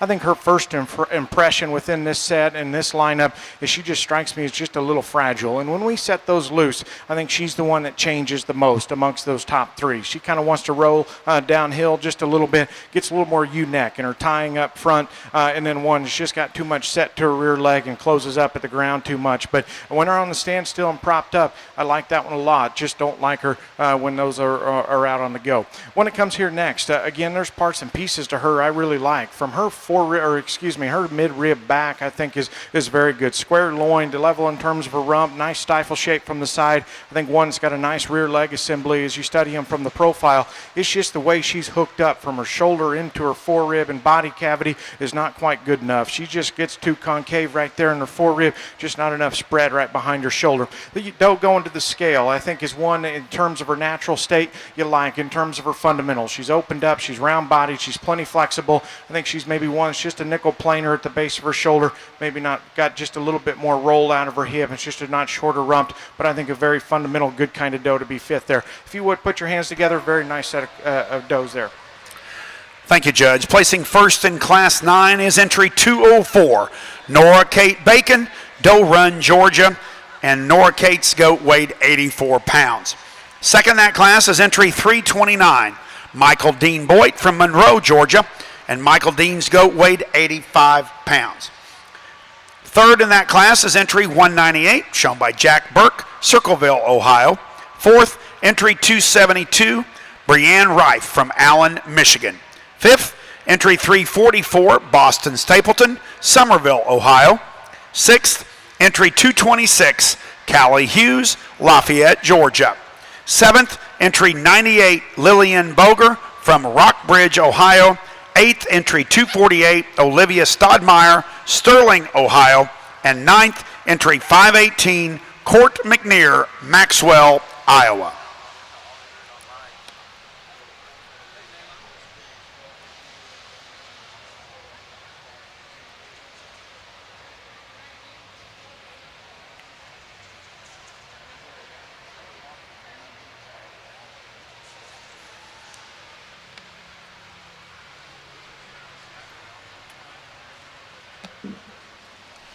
Entering the ring now is Class 10. Class 10 Wether Dam does are now entering the ring. Following this class, we will be selecting our Division II champion and reserve champion, Wether Dam. Weights in this class are 86 and 87 pounds. 86 and 87 pounds.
Ladies and gentlemen, our judge has selected his top 10 or pulled his first cutout.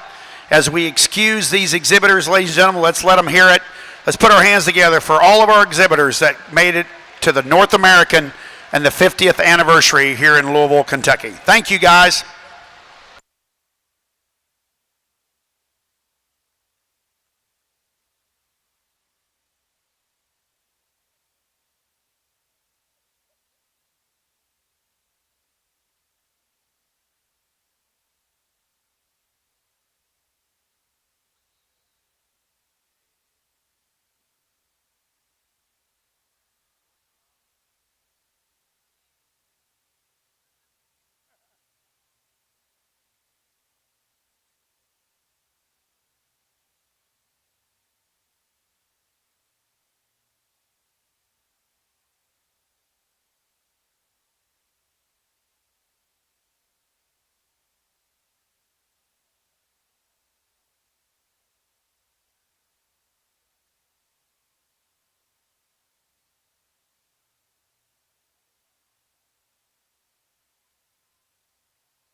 assume it does.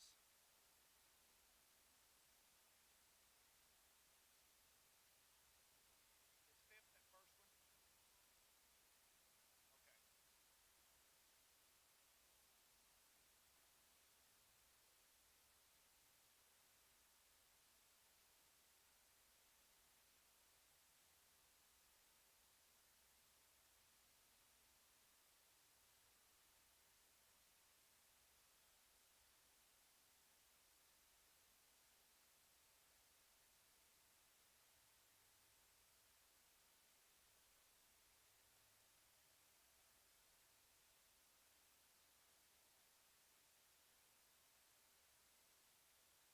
I did. I'll do it again. Attention in the barn. We need all first and second place class winners from classes 6, 7, 8, and 9 to the makeup ring, please. We will be selecting division following this class.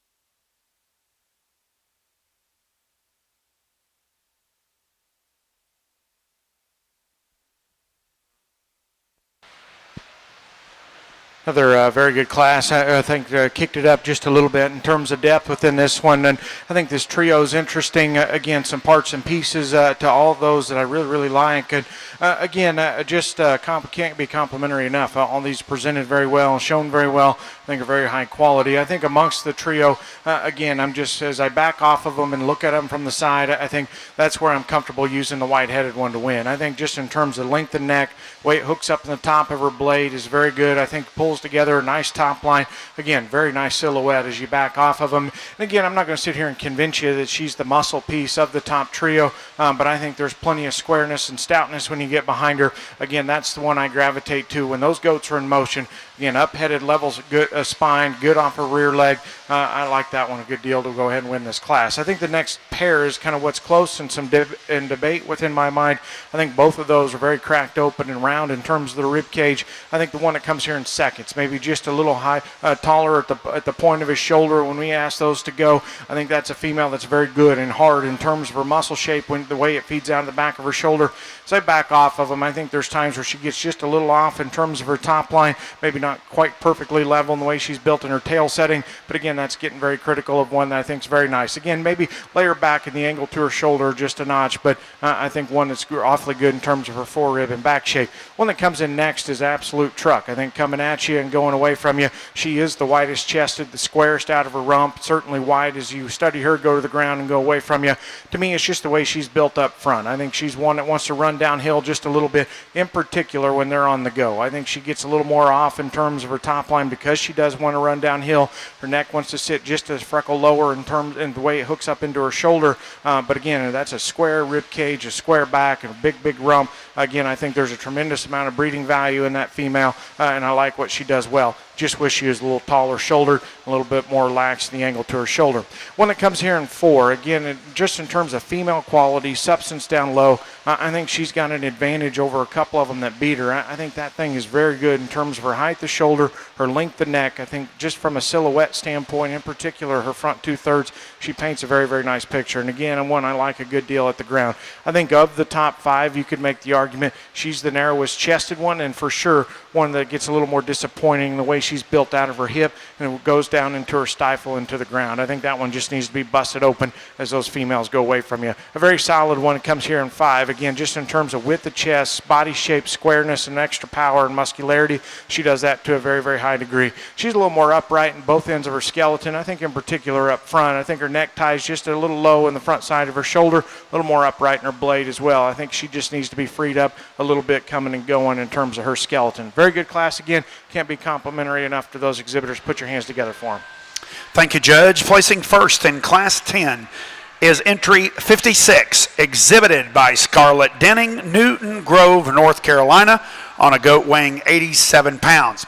Second was entry 486, shown by Mason Moore, Good Hope, Illinois, and Mason's goat weighed 86 pounds.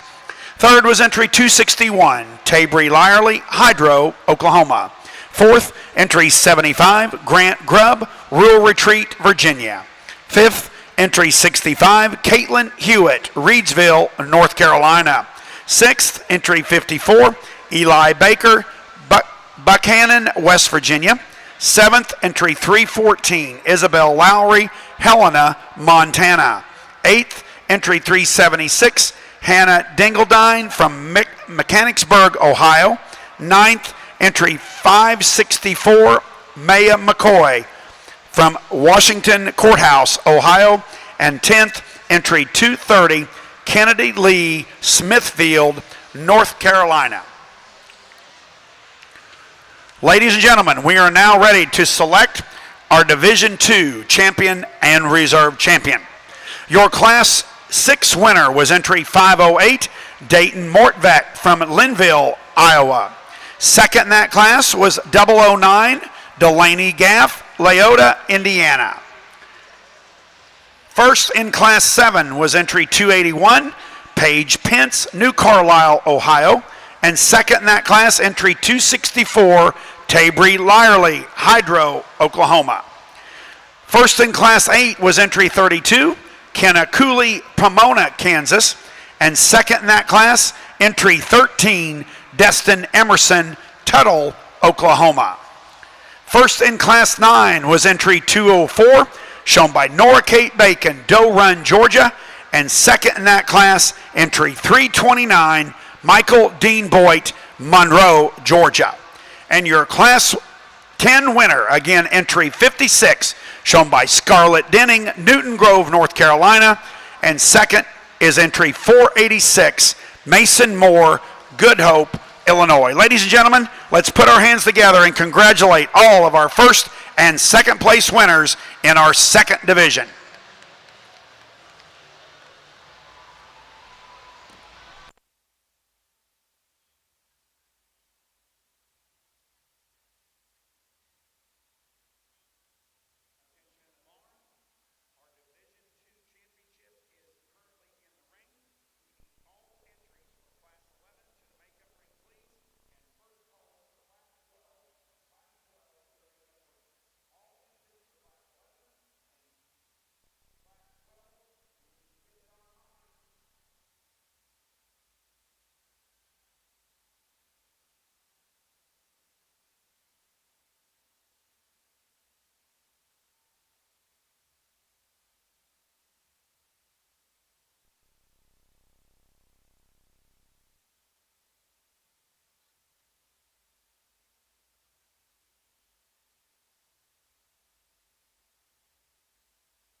What another absolutely incredible division as we again work into Division Two here. I thought a lot of spread within this division. I thought a lot of quality represented, but a lot of variety in them, and again some differences. And I tried to explain kind of where I was at on them because I think there's some parts and pieces throughout all these classes. You could shuffle them around just a little bit if you want to prioritize just a little bit differently.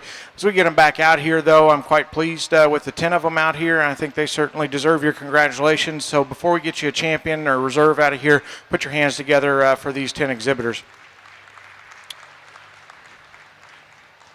I think there's a pair of them. Ultimately, when they come back out here, just the ones that hit me the hardest, I think there's a pair of them that, to me, kind of go together. I think ones that are certainly presented and fresh and presented to a very, very high degree, and I think certainly stick out with some extra presence and some first impression. To me, I think they're the ones that, in my eye, are kind of hard to get around within this division. There's some slight subtleties within the pair, but I think there's one that I just keep coming back to that I'm quite comfortable with leading off with. I'll put the mic down, get you a couple champions out of here. One last time, congratulate the 10 exhibitors.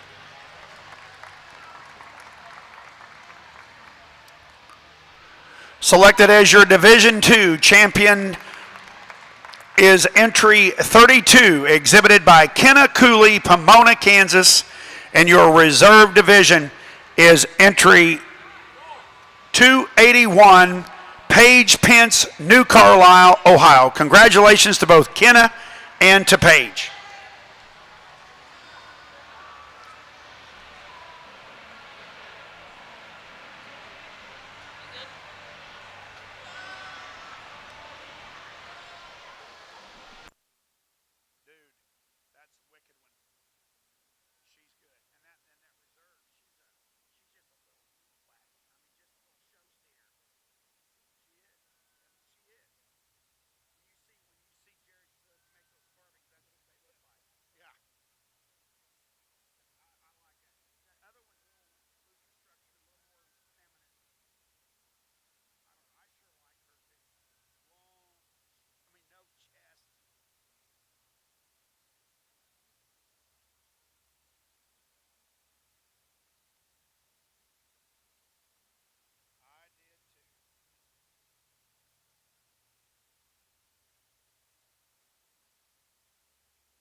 As we begin our third division for today, this is Class 11. We have 25 entries in this class. The weights are 88 and 89 pounds. 88 and 89 pounds.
Ladies and gentlemen, our judge has selected his top cut and pulled his top 10. As he excuses the rest of our exhibitors, once again, let's put our hands together and thank all of our exhibitors for making their way to Louisville and being a part of the 50th anniversary of the North American.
Well, a very, very good class, and I know I keep saying that, but genuinely, I think if I had to pick one yet that was the deepest from top to bottom and the deepest amongst the 10 that we kept back, I'd certainly pick this one.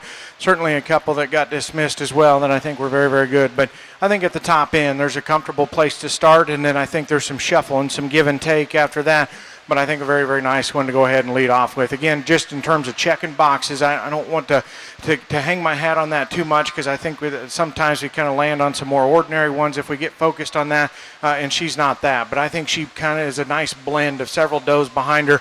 She's the one that strikes me as up-headed, level-spined, very comfortable in the way she handles her skeleton when she gets out and goes, and still has plenty of shape and squareness up top, especially when you get your hands on her. If I'm going to change her, she's just a freckle narrow base when she goes away from you, but I think in terms of painting a very nice picture from the side, being very, very good in motion, I like that one to win. Again, from there on back is the shuffle. I think there's a ton of quality represented within this class, as I mentioned, but to me, I think there's some give and take of them. I think the one that we ran in second, I think just in terms of propping up and looking good from the side and being very extra in terms of her shape and expression, that's kind of where I like her. Again, in terms of four-rib shape, muscularity, density, I like that about her. I think when we set her loose, she maybe wants to run downhill just a little bit, get a little heavier jawed and want to hang her head just a little bit. I think she's just a little upright in terms of her shoulder and the way she's built down in her knee. But to me, I think she's pieced together a little bit neater than the one that comes here in 3. And again, one that's exceptional when you get your hands on her.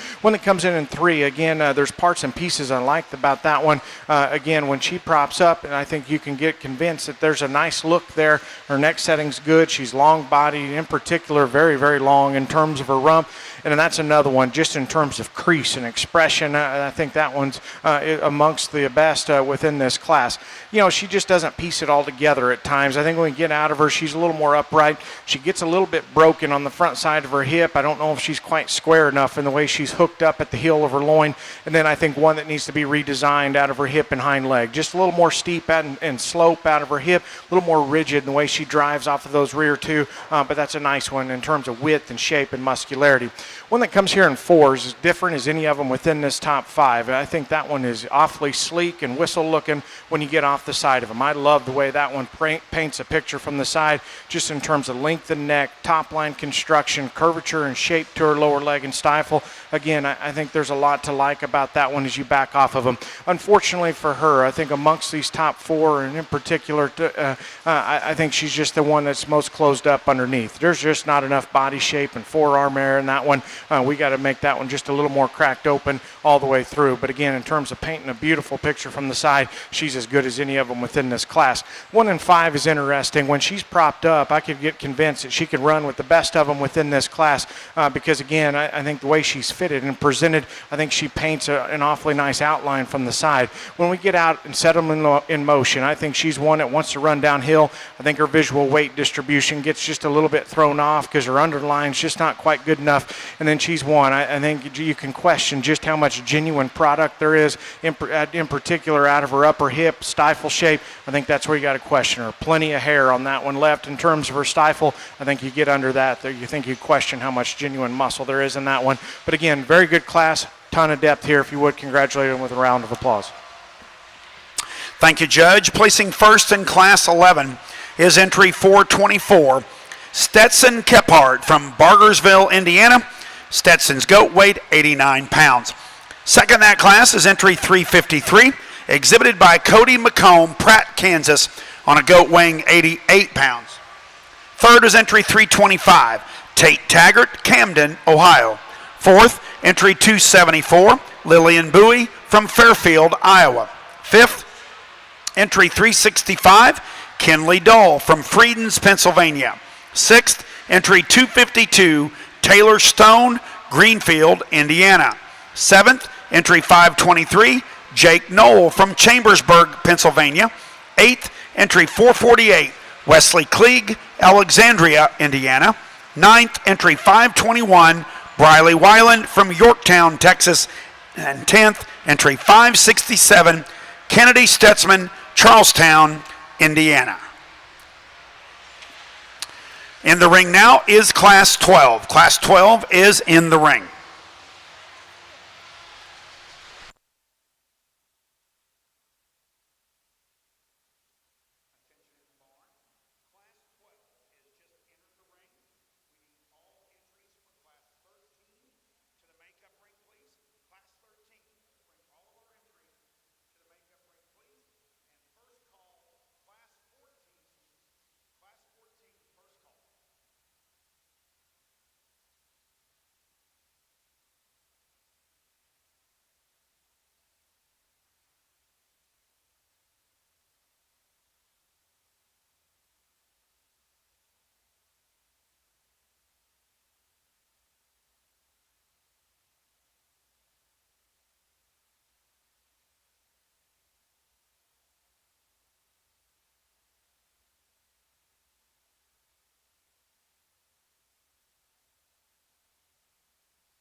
Ladies and gentlemen, our judge has selected his top cut, and as our rest of our class is being relieved from the class, folks, let's put our hands together again and thank all these young people for bringing such a great set of goats out for the show here at the North American. Guys, thank you so much.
Another exceptionally deep class, and honestly struggle with this class just a little bit because there's a lot of quality represented and quite frankly a lot of very extreme pieces, and yet I don't know if there's one that I just sink my teeth into and say that's the right answer, because I think you got to work around some different question marks, some different problems in some of these, but I don't want that to be misconstrued for saying they're not good, because they're really, really good, and a lot of depth in this class. Once again, it's just kind of a matter which problems you're going to tolerate.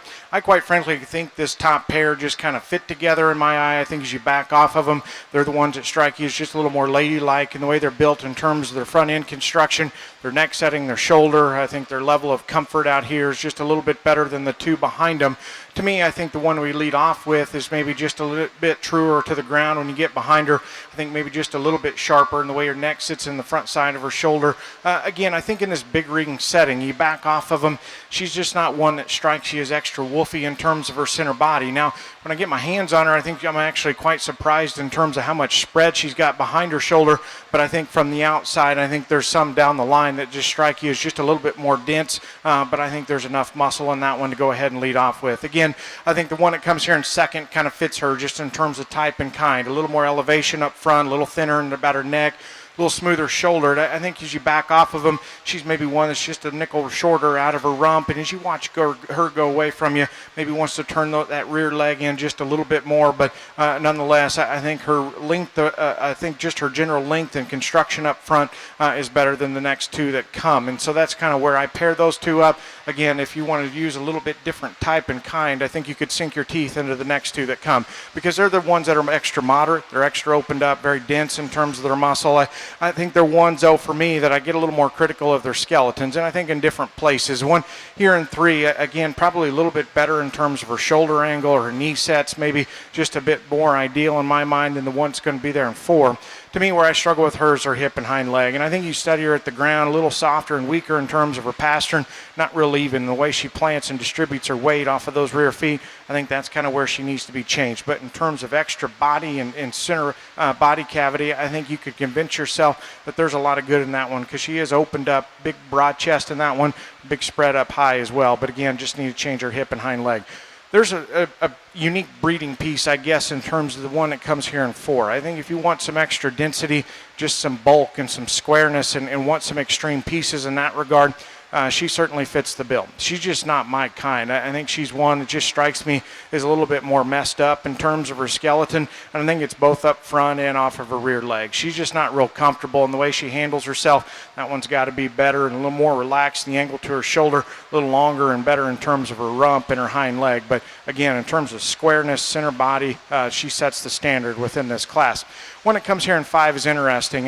There's times where she's on the standstill. I kind of want to run her more to the top end of this class because she's got some extra length and scale and elevation when you get off the side of them.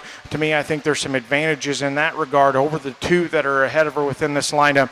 You set her loose, though.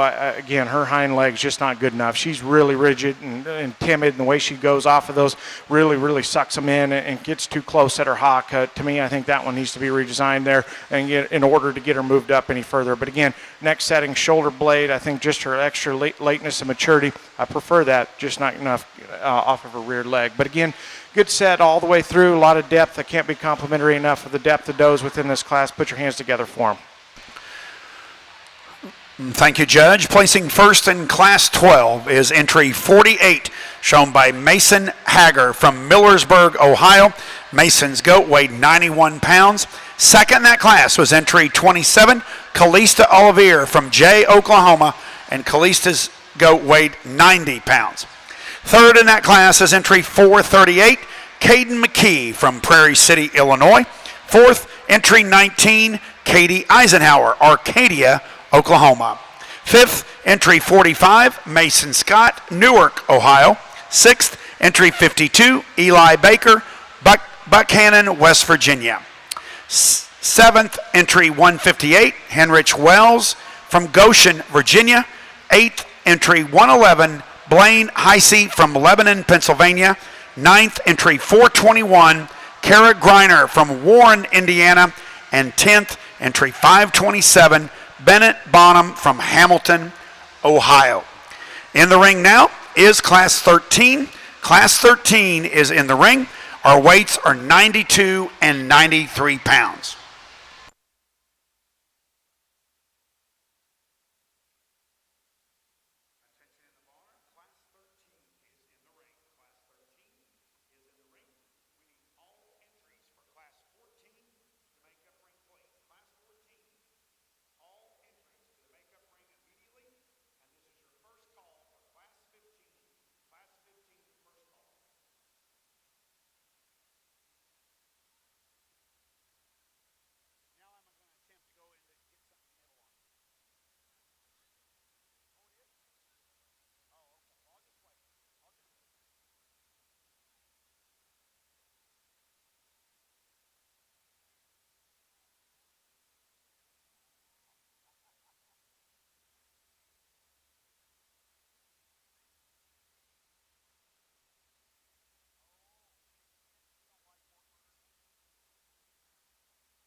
Ladies and gentlemen, as our judge has selected his top 10 to work, and we excuse the remainder of the class, folks, let's put our hands together and thank all of our exhibitors for coming and being a part of the 50th anniversary of the North American.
while our judge is waiting on our goats to get weighed back, again, I'd like to inform everyone, if you have loved ones at home that were unable to come to the North American this year and they'd like to watch the remainder of the goat show today and tomorrow, please log on to showbarnflix.com. That's showbarnflix, Flix.com.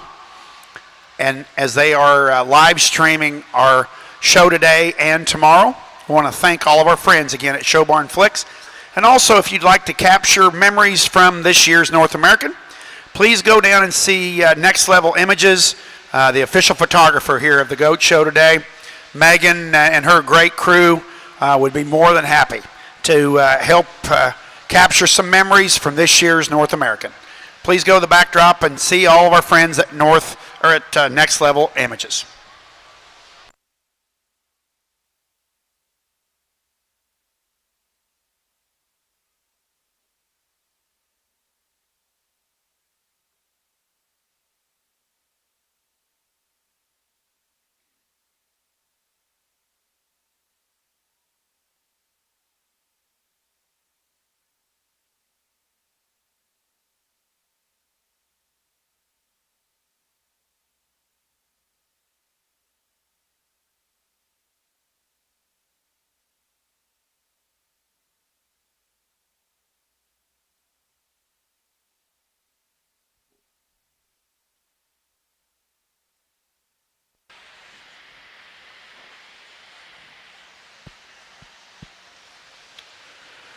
One other good class again, a lot of depth within this one. Once again, I think several of them on from 6 on into 10 this lineup that are very, very nice. But I think there's some give and take amongst this top 5 in particular, second on into 5, but there's no question as to which one needs to win this particular class in my mind. I think this one is very, very good in terms of just leading off this class with some extra presence and ring appeal when you back off the side of them.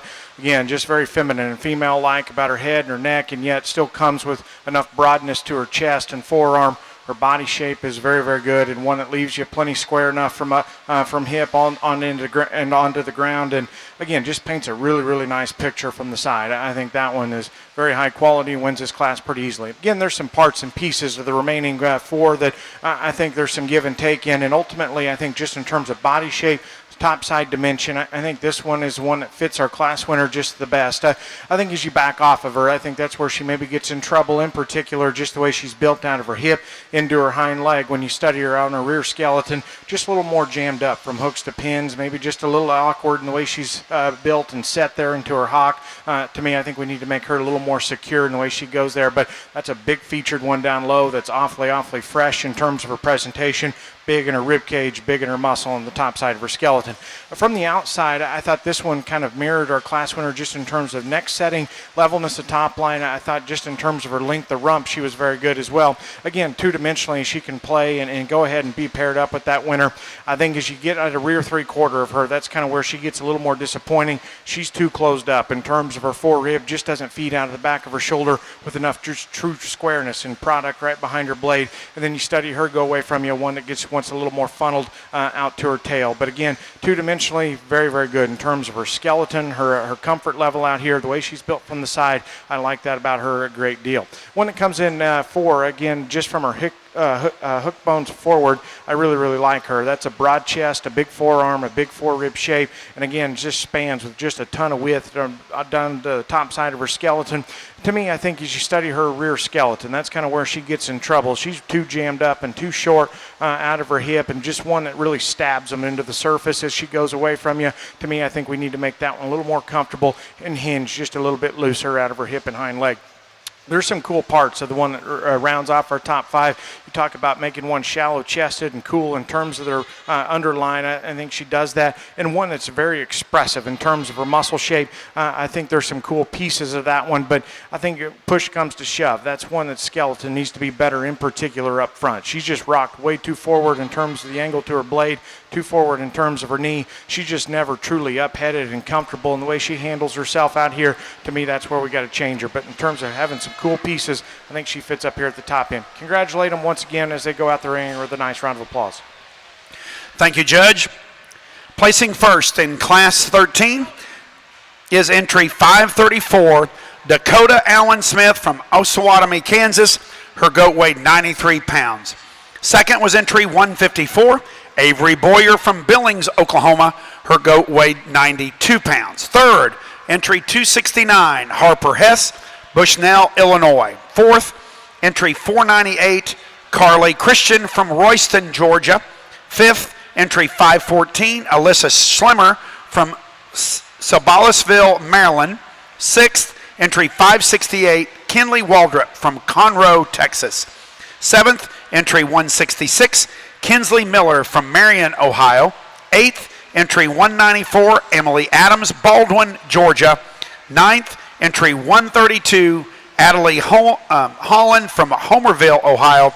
And 10th, entry 36, Macon Parker, Newton Grove, North Carolina. Entering the ring now is Class 14. Class 14 of our Wether Dam show. These are weights 94 and 95 pounds. 94 and 95 pounds.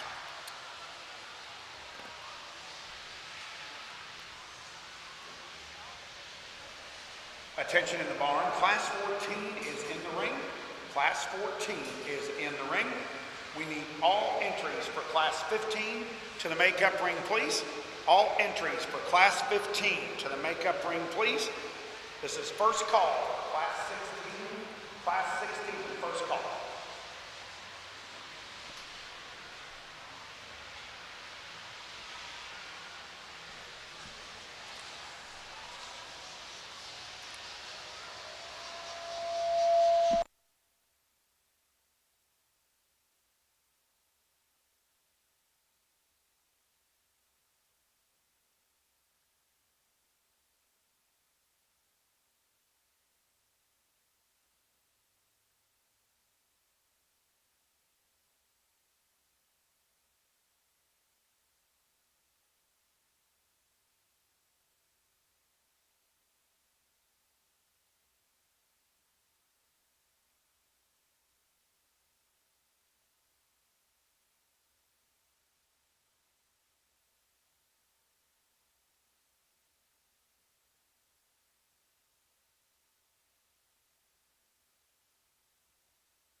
Okay, ladies and gentlemen, our judge has made his pull, and as he goes down and shakes hands with all of our young people as they're excused from the ring, once again, let's put our hands together and thank all of our exhibitors for being a part of the 50th anniversary of the North American. Thank you, guys.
challenging class, one I struggle with, just a lot of internal monologue amongst these top 4 or 5 in particular, but nonetheless, a lot of quality represented, but I just don't know if there's one that I think you have to sink your teeth into and do so comfortably and say that's a slam dunk home run answer within this class, because I think there's a tremendous amount of value represented in these, but some give and take in them. And ultimately, the paint dough that we go ahead and lead off with, again, just checks the most boxes in my mind. I think she's one that's plenty sound enough in terms of her structure. She's one that I think reads with some moderation and some extra body shape. I like her squareness when you get behind her, and I think when you study her about her skull and her ear and study her at the ground, I think she just hits me with a little more density than this one that comes here in second. Again, maybe not just tricked out in every area, but I think just in terms of being a good kind of female that's built right, got the right kind of body shape and squareness up high, I just get most comfortable leading off with that one within this class. I think the one that comes here in second, and again, two-dimensionally, I really like that one. Her neck setting, her top line construction is just put together beautifully. Again, I think paints a very, very nice picture from the side.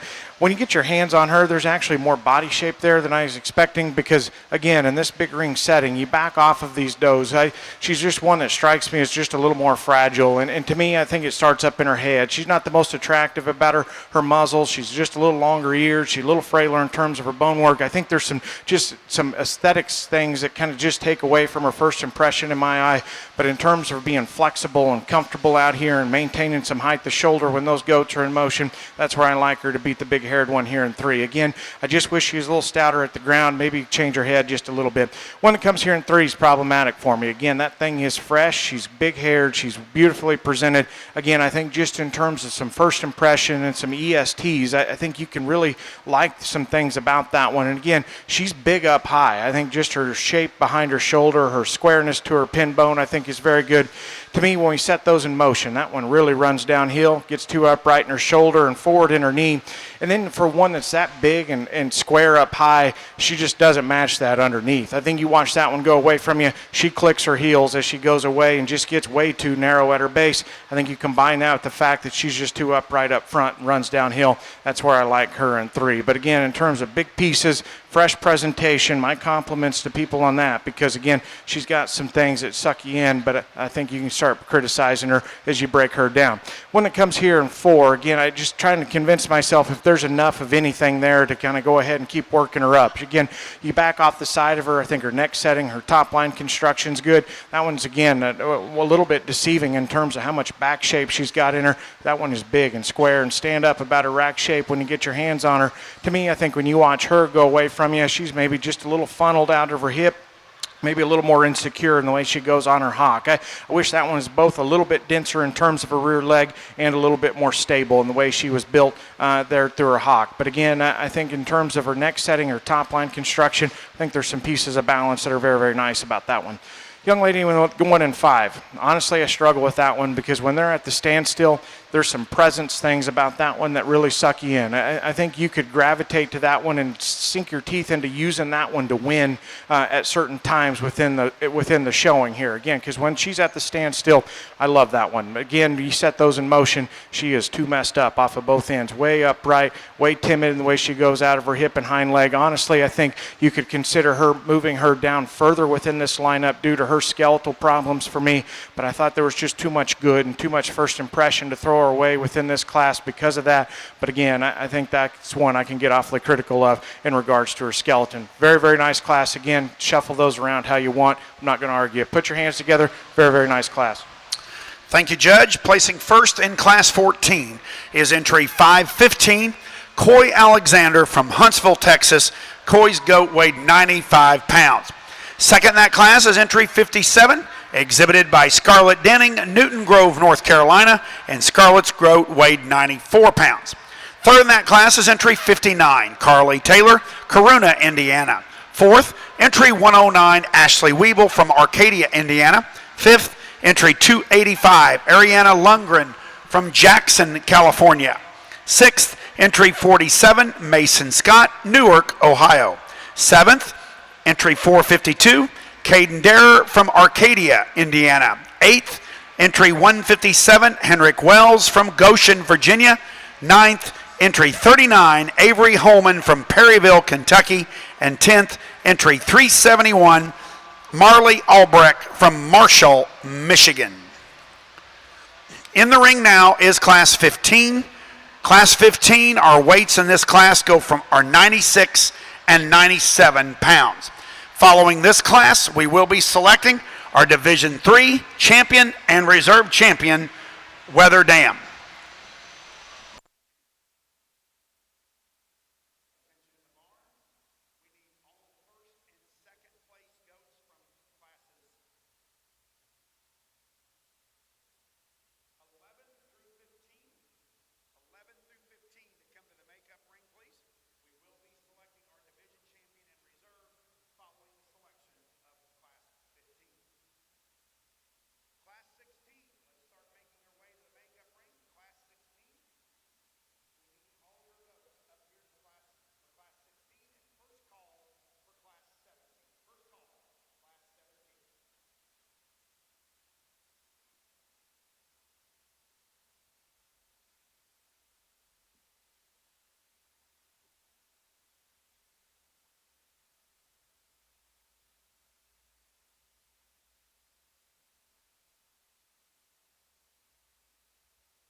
Ladies and gentlemen, once again, our judge has selected his top cut, and as he excuses the rest of these competitors, let's put our hands together and congratulate them on their great projects they brought to Louisville this year.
Another one of those classes where, again, there's some big pieces represented, and again, a lot of quality, but some give and take in them. And ultimately, just decide that what I love about the class winners is so good, and yet I still got a question about him or about her. I guess it kind of keeps it from being just drop dead easy for me, because, again, I'd like to blend kind of these three together into one. But in terms of female quality, neck setting, shoulder, knee set, there hasn't been one through the ring today better in terms of their slope of shoulder, set to knee, their comfort level up front, the way they move and travel out of their front skeleton is where she's really good. And I think, again, matches that in terms of her hind leg and the way she sets down going away from you. I think just, again, her flexibility, her comfort level, her substance down low is very good.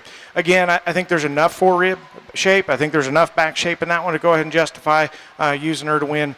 You get behind her. She's too skinny-ended. That one's got to be better and stouter as you stand behind them and bigger and just more curvature to their stifle. If you did that on that one, it's easy to run with her within this class. But again, in terms of skeletal organization, body shape, density down low, I think she checks those boxes, just needs more punch when you stand behind him. One that comes in next, I tried to convince myself was the blend of the two on either end. When she's propped up, I think she's got enough balance and symmetry from the side. She's got more elevation and length up front than the one that comes here in three. Got more length of hip, and I think certainly more impressive in terms of stifle shape than the one that goes ahead and leads off with.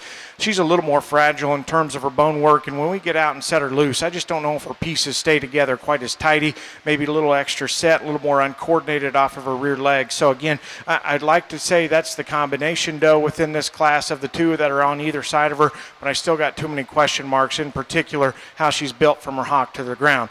Again, the one that comes here in three, the widest, squarest one without question. That one's big chested, big ribbed, square backed, impressive from a muscularity standpoint.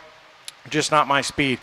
She's just too jammed up, too straight off of either end, too short everywhere. To me, I think that's kind of where we need to just change her general type and kind in this judge's eye, but I can appreciate what she does well because, again, in terms of chest width, forerib shape, back squareness, that one does that to a very high degree. I just wish she was hinged looser, a little taller shouldered, a little longer hip. One that comes in next, again, very solid. I think just in terms of having the right kind of body shape, enough power and dimension, I think she does those things well.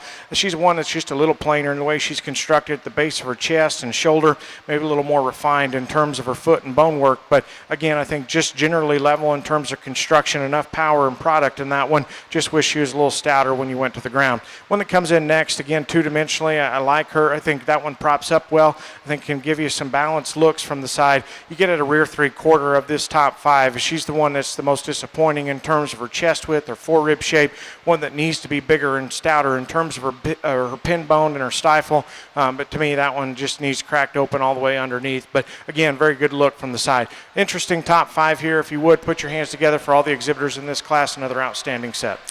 Thank you, Judge. Placing first in Class 15 is entry 61, Bennett Gordon from Whitewood, South Dakota, and Bennett's goat weighed 97 pounds. Second in that class is entry 119, exhibited by Casey Klages from Somerville, Texas. Casey's goat weighed 96 pounds.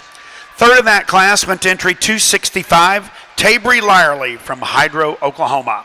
Fourth, entry 203, Nora Kate Bacon from Doe Run, Georgia. Fifth, entry 346, Braylon Kohler from Malvern, Arkansas. Sixth, entry 385, Paige Bremke from Wellington, Ohio. Seventh, entry 181, Kate Bittler from Asheville, Ohio. Eighth, entry 188, Brady Brandt from Rock Springs, Wisconsin. Ninth, entry 364, Kinley Dull from Friedens, Pennsylvania. And 10th, entry 566, Kennedy Stutzman from Charlestown, Indiana. Ladies and gentlemen, we're now ready to select our Division III champion and reserve champion, Wether Dam. Your class winner from Class 11 is entry 424, exhibited by Stetson Kephart, Bargersville, Indiana. Second in that class was entry 353, Cody McComb from Pratt, Kansas. First in Class 12 is entry 48, Macon Hager from Millersburg, Ohio. And second in that class was entry 27, shown by Calista Olivier from Jay, Oklahoma. First in Class 13 is entry 534, Dakota Allen Smith from Osawatomie, Kansas. And second in that class was entry 154, Avery Boyer from Billings, Oklahoma. First in Class 14 is entry 515, Coy Alexander from Huntsville, Texas. And second in that class is entry 57, shown by Scarlett Denning from Newton Grove, North Carolina. And your last class winner was entry 061, Bennett Gordon from Whitewood, South Dakota. And second in that class is entry 119, exhibited by Casey Klages from Somerville, Texas. Ladies and gentlemen, let's put our hands together and congratulate all of our class winners and seconds in our Division III.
Before we pick your Division III champion, if you would put your hands together and congratulate these 10 exhibitors once again. I think a very, very nice set. And this division was a struggle in some places. Again, I thought just in terms of quality, there was a lot of them represented through the ring within these 5 classes, but again, just a struggle to put together a lineup that I thought just all kind of cookie cutter each other and just really mirrored each other truly. But I thought within each class you could kind of land on one that just put the most good together. Again, some variety amongst these 10, but I'm quite happy with just the general quality that they bring us. But as we get them back out here, I think there's a pair of them that I keep coming back to, and again, I think there's some give and take in them. But as I get at a rear 3/4 or a front 3/4 of these, I think there's just one that just strikes me as just maybe a little more genuine in terms of her just dimension of hip and stifle. To me, that ends up being the difference. But I think there's a pair of them that just, again, kind of I'm comfortable with hitting me with some extra presence. I think they're both extremely high quality. I think they represent this division very, very well. But I'll put the mic down and show you those two. But once again, my congratulations to these 10. Absolutely phenomenal division. Once again, my congratulations to these exhibitors.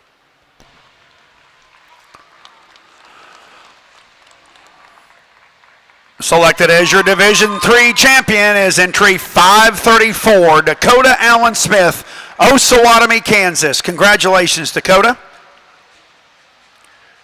And your reserve division champion come out of Class 11, your class winner, entry 424, Stetson Kephart, Bargersville, Indiana. Congratulations to both Dakota and to Stetson.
For those of you around ringside, the judge is just going to take a small break. He'll be back here at 1:35, and we'll begin Class 16 at 1:35. Just give us just a few minutes here.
Entering the ring now is Class 16. This is Class 16 Wether Dam Does.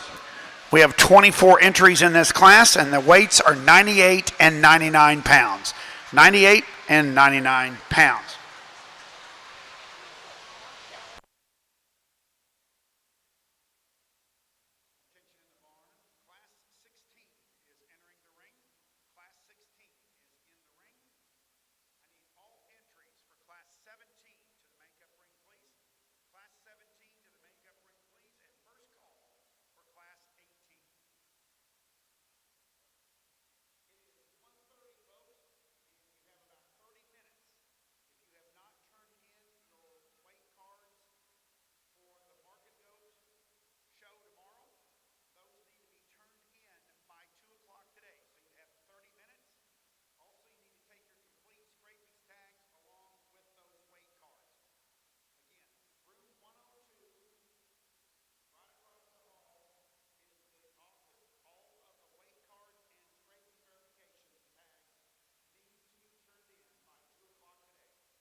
Ladies and gentlemen, our judge, Barrett Carlisle, has made his final cut to work with, and as he goes down the line, and as we excuse the rest of our competitors, again, let's put our hands together and show our appreciation for all the hard work these young people put into their projects.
What an absolutely phenomenal class. And again, my compliments to the Grisette all the way down this lineup. I think some very good females. And yet here at the top end, I don't know if we've had a top 4 or 5 this good and this deep in a few classes yet. And I think this top pair are very, very good. And I think do some things to a very high degree. I knew those were the two that I thought were going to kind of go together at the end here, and I think you can break them down and certainly appreciate some differences in them, but I think both of them represent a tremendous amount of breeding value and some interesting pieces. Ultimately, as I back off of them, I just think the base of his shoulder, neck set, chest, just the way that one's built into her neck, way she's built in her skull, I just read her to be a little more ladylike up front. I like that one just in terms of her refinement. I think she's stout enough skulled, but yet I just don't read her to be quite as masculine as the one that's going to be here in second. And I think you get around the front of them and study them from knee to ground. I think her right foot is just quite a bit more true from knee to ground than that one that comes here in second. And again, as you back off of them, I just like that one in terms of her presence from the side. Now, when they get out and go, I don't know if any of them are perfect in terms of their skeleton. I read her angles to be better. I think the slope to her shoulder, set to her knee, like we talk about, is better.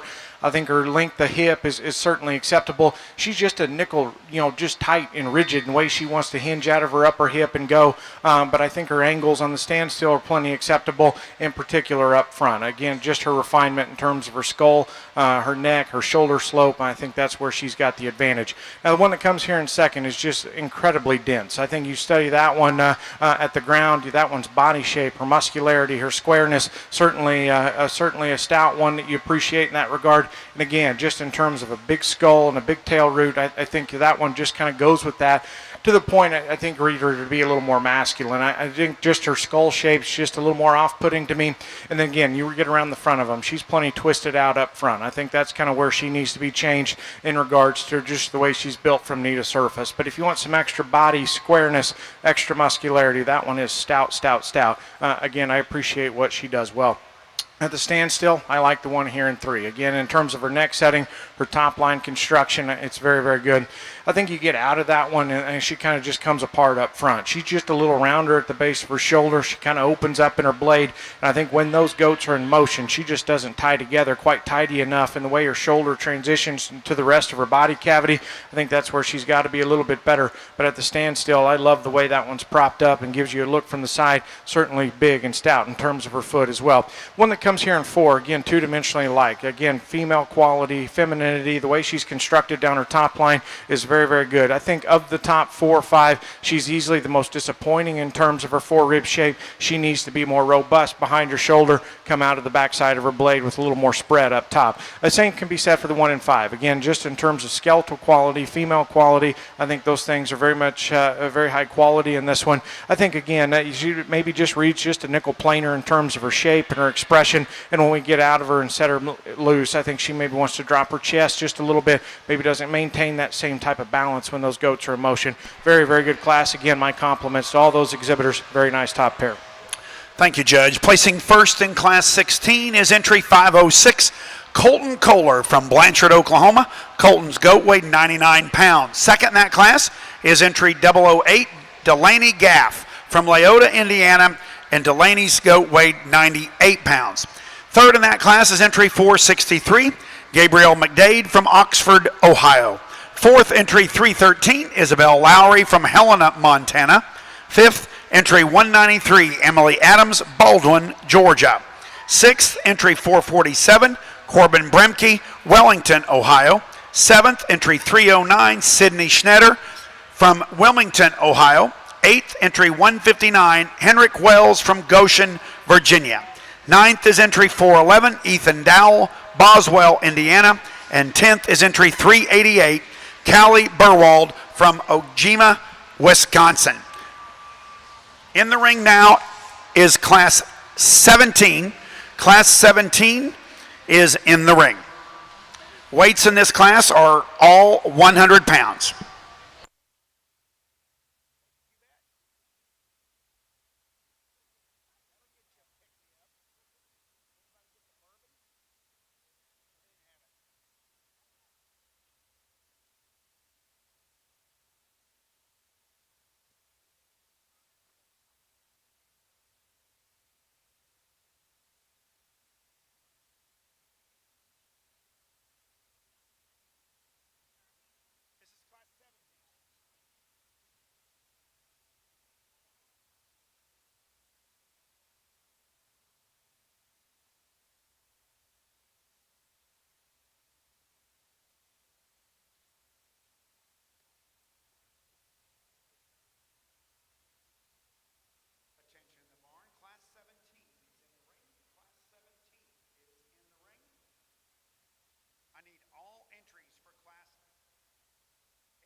Ladies and gentlemen, our judge has made his top cut, and as he goes down the line and excuses the remainder of our class again, folks, let's put our hands together and congratulate all these young people on their great projects here at the North American.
Another one of those classes where, again, I think quality is represented very deep but I think up here at the top end, you kind of left with some parts and pieces that I think are interesting, but again, like to tweak each one of them just a little bit before I could just sink my teeth into them comfortably and say those are the ones that have to lead off. Simply, I just find the class winner the most interesting. I think when they're propped up, I think she's the one you got to gravitate to just in terms of her neck setting, her shortness of shoulder, her chest and sternum, I think is awfully neat. And I think when you get your hands on her, she's easily the one that's the most robust in terms of her forerib shape, handles the best right behind her blade. I think just has quite a bit more spread and expansion there, hooks up just a little bit neater as well. I think just at the standstill and on the handle, she wins easy. To me, where my hesitation falls is when we set them loose. She just runs downhill, gets a little upright in her blade and her knee, just doesn't maintain that same look of quality and balance when they're in motion. To me, that's where I'd like to change her. But at the prop, to me, I think that's the one that I just find the most intriguing to go ahead and lead off with within this class. Now, the one that comes here in second, again, just very solid. Again, I think just not going to blow you away in any one area, but I think she's just quite a bit better in a place or two than the ones that fall behind her. Ultimately, I just decided at the end she's not as tricked out looking up front, and she just doesn't come with the same spread right behind her shoulder. Just a little deviation there. Doesn't have quite the stand-up rack shape in her that we find in that winner, but I like her hip and hind leg quite a bit better than the one that comes here in 3. One that comes here in 3 is interesting. Again, well presented, fresh. I think that one's dressed awfully nice. I think certainly hits you with some presence. As we get out of them and set them loose, I think she gets just a little deeper and a little rounder in the shoulder and her chest. My big hang-up is just the way she's built from hooks to pins into her hock. She's just a little shorter and a little rounder. I just wish that one didn't have quite as much slope to her hip, and then you study her down to the surface, just a little more hammer-legged in the way she's designed from hock to ground there. But again, in terms of having a big rib cage and a big back and one that's presented well, I certainly appreciate her as well. When it comes here in 4, again, I think just in terms of her joints up, I think you can really like her. Again, her neck setting's right. She's built perfectly down her top line and has got a big shape right behind her blade. I certainly appreciate that. She's just a little more refined in terms of her bone work, and then you study her at the ground. Not only is she just a little more refined in terms of her rear foot, she gets just a little longer, a little more squishy in terms of her pastern and the way she's built there. I like to give her a little more strength at the surface and maybe a little more substance down there as well. But I think from propping up and looking very good two-dimensionally, I think that one's very nice. Good brood doe here in 5. Again, just in terms of moderation, body type, I think that one's awfully robust from front to rear. Certainly spreads with a lot of dimension up top. To me, as you back off of them, I think she's just a little shorter, a little more jammed up, I think off of both ends of her skeleton. Need to lay her shoulder back, make her hip just a little bit longer, but again, I like her rib cage and spread up high very, very well. Again, congratulations to that set of exhibitors. Give them a round of applause as they head on out. Thank you, Judge. Placing first in Class 17 is entry 372, exhibited by Marley Albrecht, Marshall, Michigan, and her doe weighed 100 pounds. Second in that class is entry 58, exhibited by Carly Taylor, Corunna, Indiana. Her doe also weighed 100 pounds. Third, entry 297, Drew Clemens, Wakeman, Ohio. Fourth, entry 453, Caden Derer from Arcadia, Indiana. Fifth, entry 89, Hannah Cresep from Fredericktown, Ohio. Sixth, entry 373, Taylor Seary, Springfield, Ohio. Seventh, entry 180, Wyatt Irwin, Lebanon, Tennessee. Eighth is entry 348, Chloe Dickey from Richwood, Ohio. Ninth is entry 383, Keely Smith from Marmaduke, Arkansas. And 10th, entry 491, Jackson Crago from Greenfield, Ohio. In the ring now is Class 18. Class 18 is in the ring.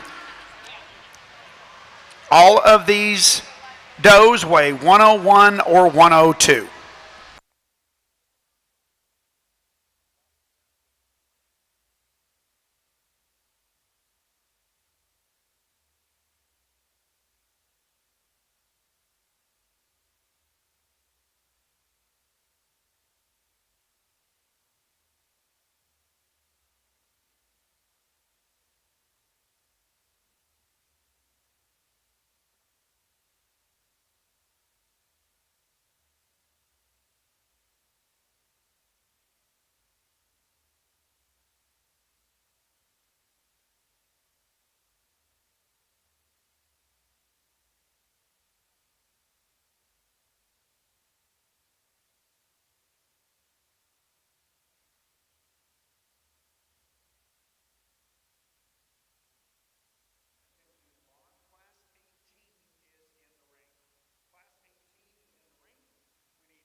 Ladies and gentlemen, our judge has made his cut, and as these last 4 entries in this class exit the ring, let's put our hands together and show our appreciation for all the hard work these kids put into these projects.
Very, very nice one to lead off this class, and I think one that fits comfortably into second for me.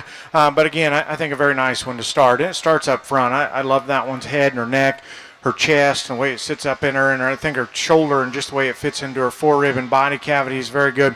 I like that one just in terms of the turn and boldness to her body shape and the spread that she's got behind her shoulder. To me, I think those things in particular are her biggest advantage over the one that comes here in 2. You know, again, when we set those loose, just, again, very up-headed, comfortable in terms of her skeleton, like her hind leg assembly, just a notch better than the one that comes here in 2 as well. Very, very nice one to start. I think the one that comes here in 2, again, just in terms of looseness of skeleton, I think she's very good. To the point, maybe she's got maybe just a bit extra set, a little more reach than maybe she even needs off of her rear 2. But with that, she's just a nickel shorter hipped as well. But to me, why she can't win this class is just the way she's built her chest into her forearm and forerib. I think that's kind of where she needs to be just a little bit bolder.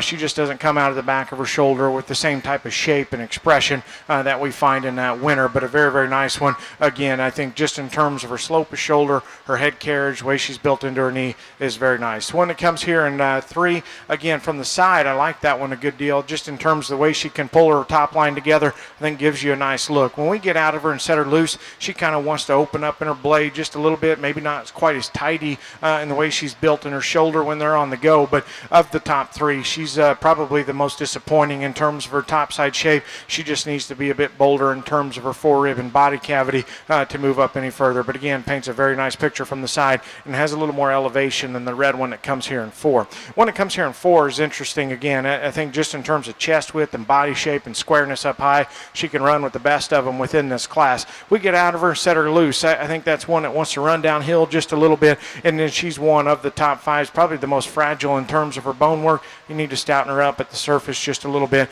but I like that one's body shape and spread up top very, very well. Just need to give her some elevation up front. One that comes in next, 2-dimensionally, is very nice. I think just very female-like about her head and her skull and the way her neck sits on top of her shoulder. I think it's very good. I think she's very nice just in terms of her 2-dimensional look and the way she ties her parts and pieces together. Again, just not enough forerib and body shape in that one. You get on top of her just a little flatter, maybe a little more refined in terms of her bone work as well. But in terms of female quality, looseness of skeleton, very, very nice one. Again, my congratulations to this set of exhibitors, another outstanding class. Thank you, Judge. Placing first in Class 18 is entry 561, Maggie McDonald, Magnolia, Arkansas. Her goat weighed 101. Second in that class is entry 62, exhibited by Flint Kennedy from Kirkville, Iowa. And Flint's doe also weighed 101. Third in that class is entry 368, Audrey Brumbaugh from Cherubusco, Indiana. Fourth, entry 444, Brady Wright from Mount Perry, Ohio. Fifth, entry 26, Calista Olivier from Jay, Oklahoma. Sixth, entry 434, Ansley Brown, Cleveland, Georgia. Seventh, entry 423, Julia Barber from Bremen, Ohio. Eighth, entry 238, Bree Hasselbach from Fremont, Ohio. Ninth, entry 345, Hannah Wells from Somerville, Ohio. And 10th, entry 323, Levi Brown, Sanders, Kentucky. In the ring now is Class 19. Class 19 is in the ring. Our weights are 103 and 104.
Ladies and gentlemen, our judge has pulled his 10 that he'd like to work, and as we excuse the remainder of the class, again, let's put our hands together and show these young people our appreciation for all their effort.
Another very good class. Again, a lot of depth within this group. Once again, so my compliments to this set of exhibitors. I think a nice top pair that kind of separated themselves for me. And again, I think within the pair, there's one that's acceptable in terms of her structure and just comes to us with just a little more bulk and just a little more body shape to her. To me, she just strikes me as just a little bit bolder in terms of her upper body, maybe a little stouter when you get behind them. And to me, I think she's still acceptable enough in terms of her structure. Now, she's not quite as just loosely hinged as the one that comes here in second, but I think she's the combination doe in my eye to go ahead and lead off with. Puts together a nice look from the side, flexible enough, and I think it's got an advantage just in terms of center body and stoutness as you watch them go away from you. Again, two-dimensionally, I love the one that comes here in second. I think just in terms of her neck setting, the way her parts and pieces fit together down her top line, that one's beautifully constructed, and there's no question she's the loosest one in terms of her skeleton and how it's hinged. I very much like that. I think within this big ring setting, as we watch them go around the ring and as I get on top of them, she just doesn't strike me quite as woofy in terms of her center body, maybe not quite as much stoutness when you get behind her, but again, in terms of two-dimensional look and painting a very nice picture from the side, that's why she's very much in the hunt within this class. One that comes here in three, just in terms of density down low, having the right kind of rib cage and body shape in her, I like that one a great deal. I think relative to that top pair, I think she's one that's maybe just a nickel planer at the base of her chest and in her shoulder, maybe a little rounder at the base of her shoulder, and I think when you get your hands on her, of those top three, maybe not just quite as crisp and just hard in terms of her touch and her handle when you get your hands on her, but again, I like that one in terms of her flexibility and her shoulder angle quite a bit better than the one that comes here in four. The one that comes here in four is stout, again, very bulky just in terms of her type and kind, opened up, round cage, big-footed. Again, if you want some extra power and muscularity, you can certainly like that one. To me, she's just too upright and too jammed up off of both ends. We just got to make that one a little bit better in terms of her skeleton. When it comes here in five is interesting. Again, there's parts and pieces to her I love. Her neck and her head and the way it sits on her shoulders, good. You know, I think her back two-thirds are very, very nice. To me, I just don't know if all those things tie together quite nice enough up front. She's just not right in her shoulder. She's one that just, again, too upright in her blade, a little forward in her knee, and I just don't know if it hooks up good enough in terms of her forerib. I just wish all of that junction right there would just fit together just a little bit neater. But again, a very, very nice class. Again, my compliments to those exhibitors.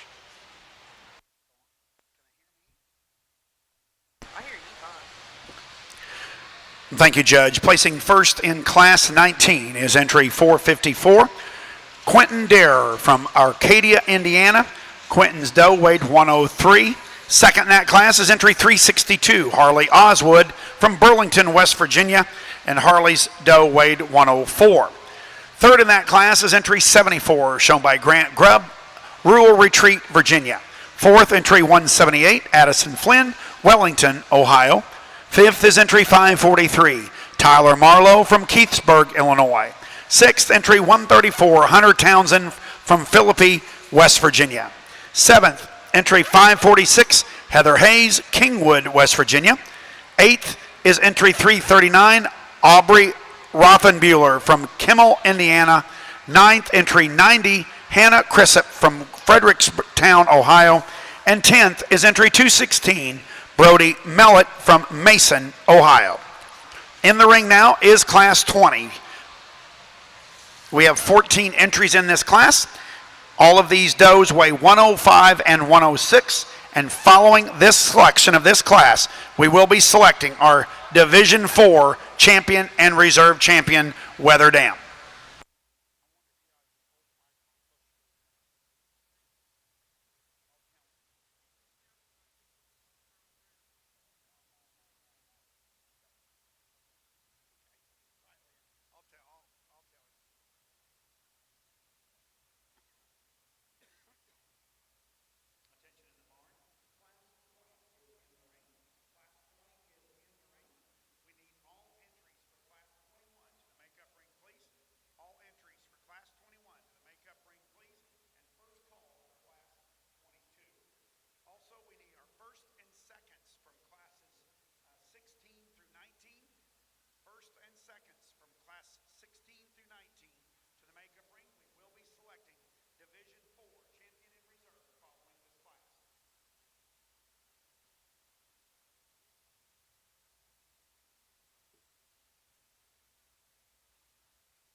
Ladies and gentlemen, our judge has made his cut for this class, and as we dismiss the rest of this class again, would you please join with me in thanking all of these young people for coming to the North American and celebrating the 50th anniversary here in Louisville with us. Thanks, guys.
Well, an absolutely incredible class. Once again, I think, again, kicked up the depth just a little bit within this particular group, all the way down this lineup, and a few that get excused are very, very good. And yet, I think at the top end, there's a pair of them I like a great deal, and then within the pair, there's just one. And I just keep coming back to that thing, and no matter what angle you get of her, she is awfully impressive. And from up front, again, just good in her skull, good in her neck. I love the way it sits on her shoulder. You know, she's opened up underneath, and that one spread up top is just absolutely insane in terms of her just a width right behind her shoulder, the way she's built to her pin bone. And yet, when you get out and set her loose, she's still so flexible in the way she goes and still so comfortable in the way she goes. Again, I think that one is incredibly high quality and wins a very, very good class quite comfortably for me. Now, the one that comes here in second, again, just wild, wild pieces. And if she wasn't in here, you know, I'd say that one is awfully fun, because that one is opened up underneath. She is wild and creasy in terms of her shape up top,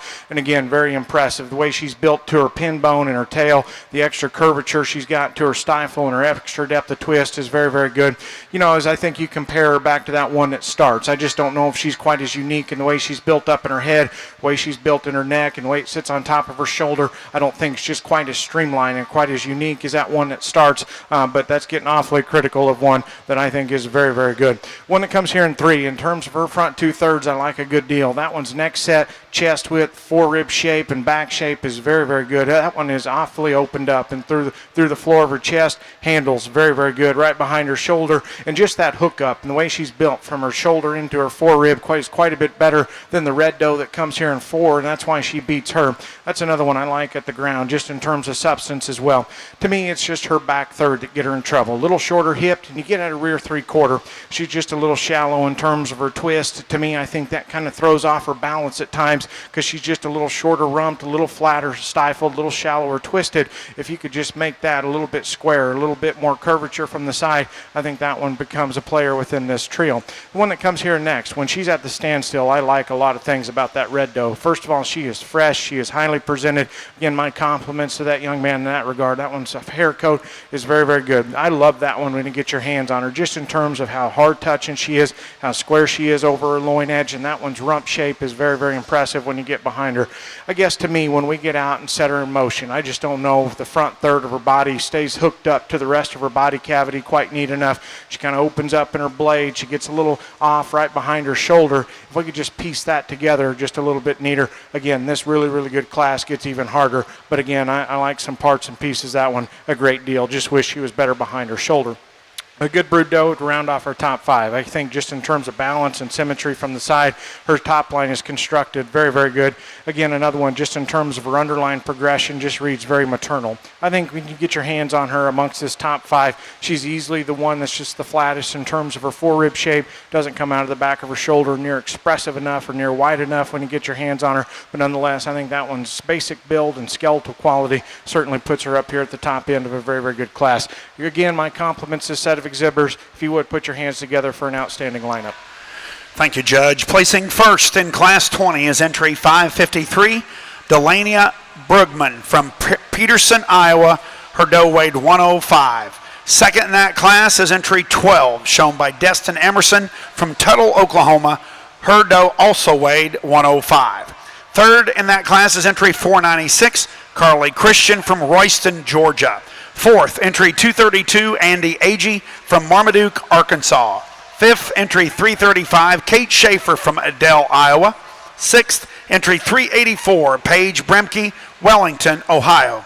Seventh, entry 151, Brenna Bishop from Burston Mills, West Virginia. Eighth is entry 006, Braxton Keenan, Abington, Illinois. Ninth, entry 40, shown by Avery Holman, Perryville, Kentucky. And 10th, entry 460, Siler Hartwell from Alexandria, Indiana. Ladies and gentlemen, we are now ready to select our division champion and reserve in Division 4. Your class winner in Class 16 is entry 506, Colton Kohler from Blanchard, Oklahoma. And second in that class is entry 008, Delaney Gaff from Leota, Indiana. Your class winner in Class 17 is entry 372, Marley Ulbrecht from Marshall, Michigan. In second in that class was entry 58, shown by Carly Taylor, Corunna, Indiana. First in Class 18 was entry 561, Maggie McDonald from Magnolia, Arkansas, and second in that class was entry 62, Flint Kennedy from Kirkville, Iowa. First in Class 19 is entry 454, Quentin Darer from Arcadia, Indiana, and second in that class is entry 362, Harley Oswood, Burlington, West Virginia. And your class winner in Class 20 again was entry 553, shown by Delania Brugman from Peterson, Iowa, and second in that class, entry 12, shown by Destin Emerson, Tuttle, Oklahoma. Ladies and gentlemen, let's put our hands together and congratulate all of our class winners and seconds in this tough Division 4.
Well, first of all, before we go any further, there's 10 out here are very, very good, and I think they deserve your congratulations and your round of applause. So if you would, put your hands together once again for an outstanding division.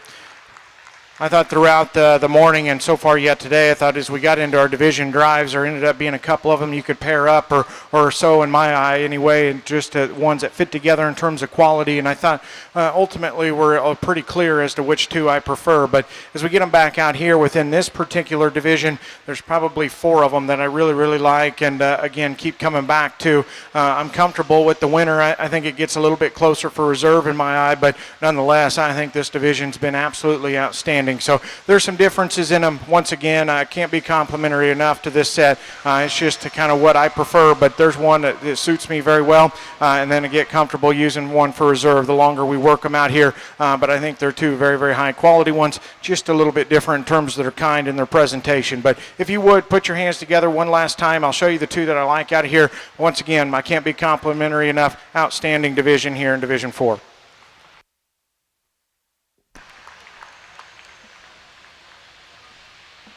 Selected as your champion Division 4 Wether Dam is entry 553, exhibited by Delana Brugman from Peterson, Iowa. Congratulations, Delana. Second in that class is entry 12, shown by Destin Emerson, Tuttle, Oklahoma.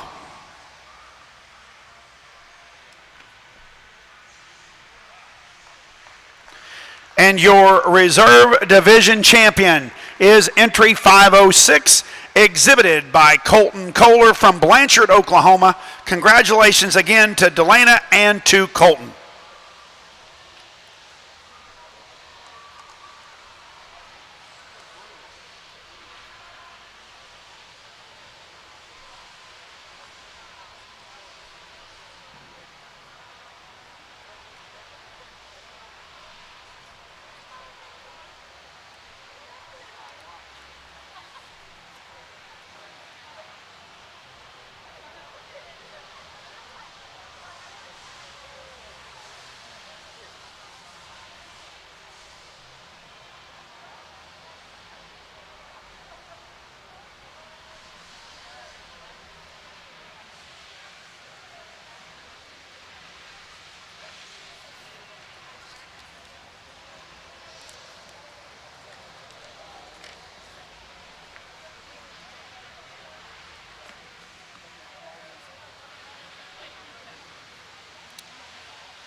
Entering the ring now is Class 21, folks, as we begin our final division of the day.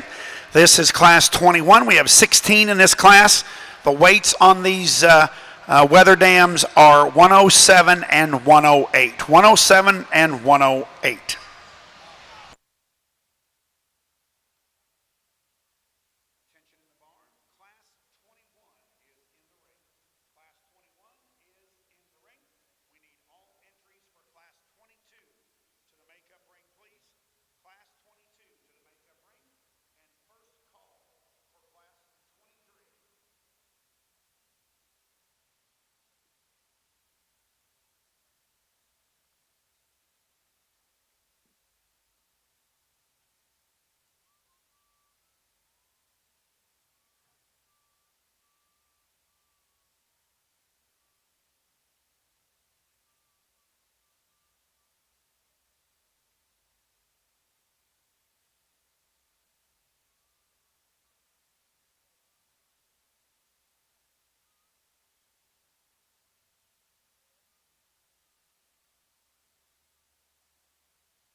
Ladies and gentlemen, our judge has made his top cut for this class, and he is excusing the remainder of the class. Once again, please show your appreciation for the great work and effort these young people put into their projects as they're leaving the ring today.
Very nice top pair. Honestly, a nice trio. I think one just kind of logically sorts out three for me, but an interesting pair. And again, some give and take in them, but ultimately I just decide that I think just the looseness of skeleton and trueness from knee to ground and trueness to the ground as you watch them go away from you is going to end up what sorts this pair for me.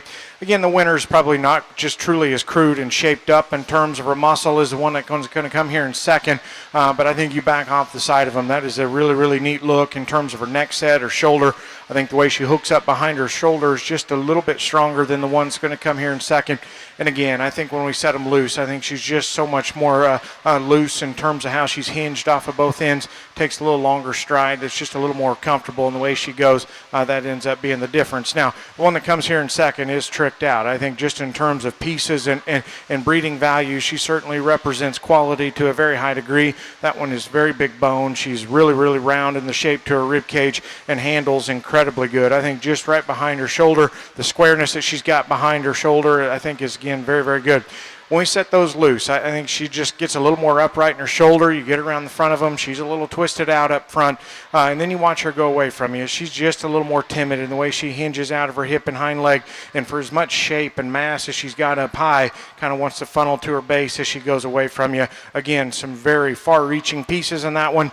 I just wish she was hinged a little bit looser off of both ends. One that comes here in three, I think just, again, very solid in terms of her construction. I think she's pieced together neat. She's got the right kind of rib cage to her. She's just not quite as expressive in terms of her muscle, maybe not quite as elevated up front as that one that starts. But again, I think just her underlying quality and the way she's built in her shoulder angle is better than the one that comes here in four. One that comes here in four is awfully big boned. I like that one at her foundation just in terms of her stoutness of foot and rear leg.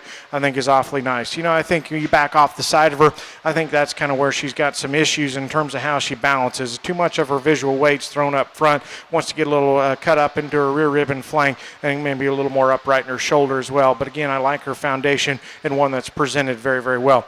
Good brood doe here in five. Again, just in terms of checking a lot of boxes, she's sound enough structured. She's got some body in her. She's just a little plainer up front, not quite as expressive in terms of her muscle as those ones that beat her. But again, I think fundamentally very kind of sound female to be five and top end of this class. But if you would put your hands together, another outstanding group, very, very good. Thank you, Judge. Placing first in Class 21 is entry 199, Zoe Knoll from Chambersburg, Pennsylvania. Zoe's doe weighed 107. Second is entry 319, exhibited by Maggie McDonald, Magnolia, Arkansas, and Maggie's doe weighed 108.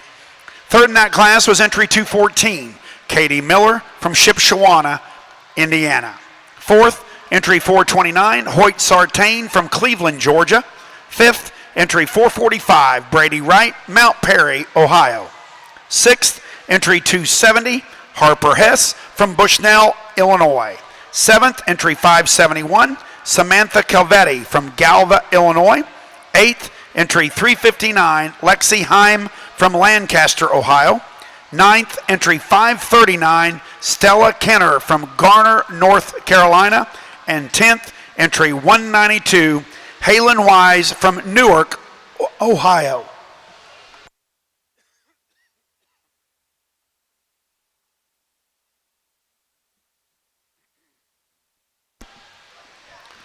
In the ring now is Class 22.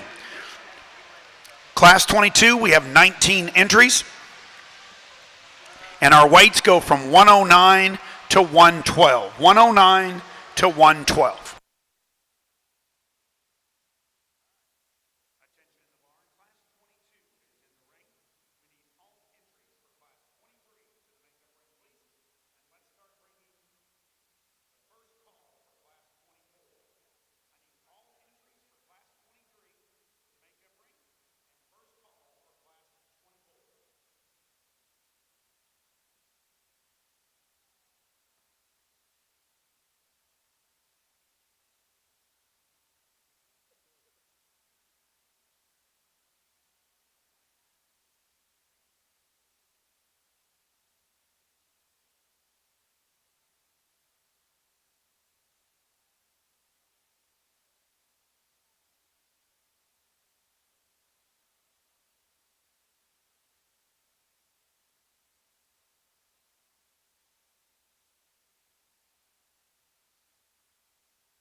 Okay, ladies and gentlemen, our judge has pulled his 10 that he wants to work.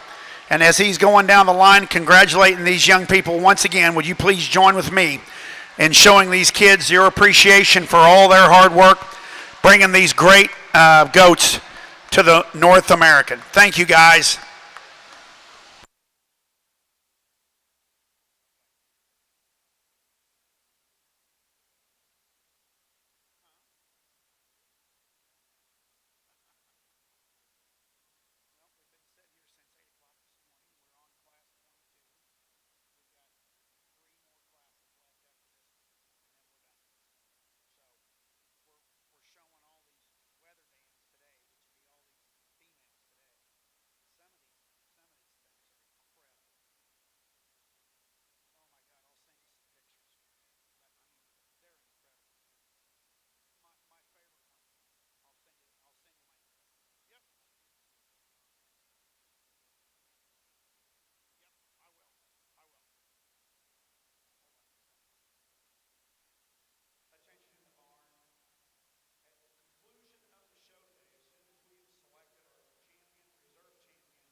Another outstanding group with a lot of depth within this class, and I thought these top trio or top pair in particular was very, very nice. But I thought the black-headed one from the time she came in was kind of the one to get around within my mind. Again, she just hits the ring with so much presence. I like her head carriage, the way her neck sits on top of her shoulder, the way she gets out and moves out front, I think is good. And I think her biggest advantage over the red one that comes next is it's just a little more tidy in the way her shoulder fits into her forerib when we're out of them and set them loose.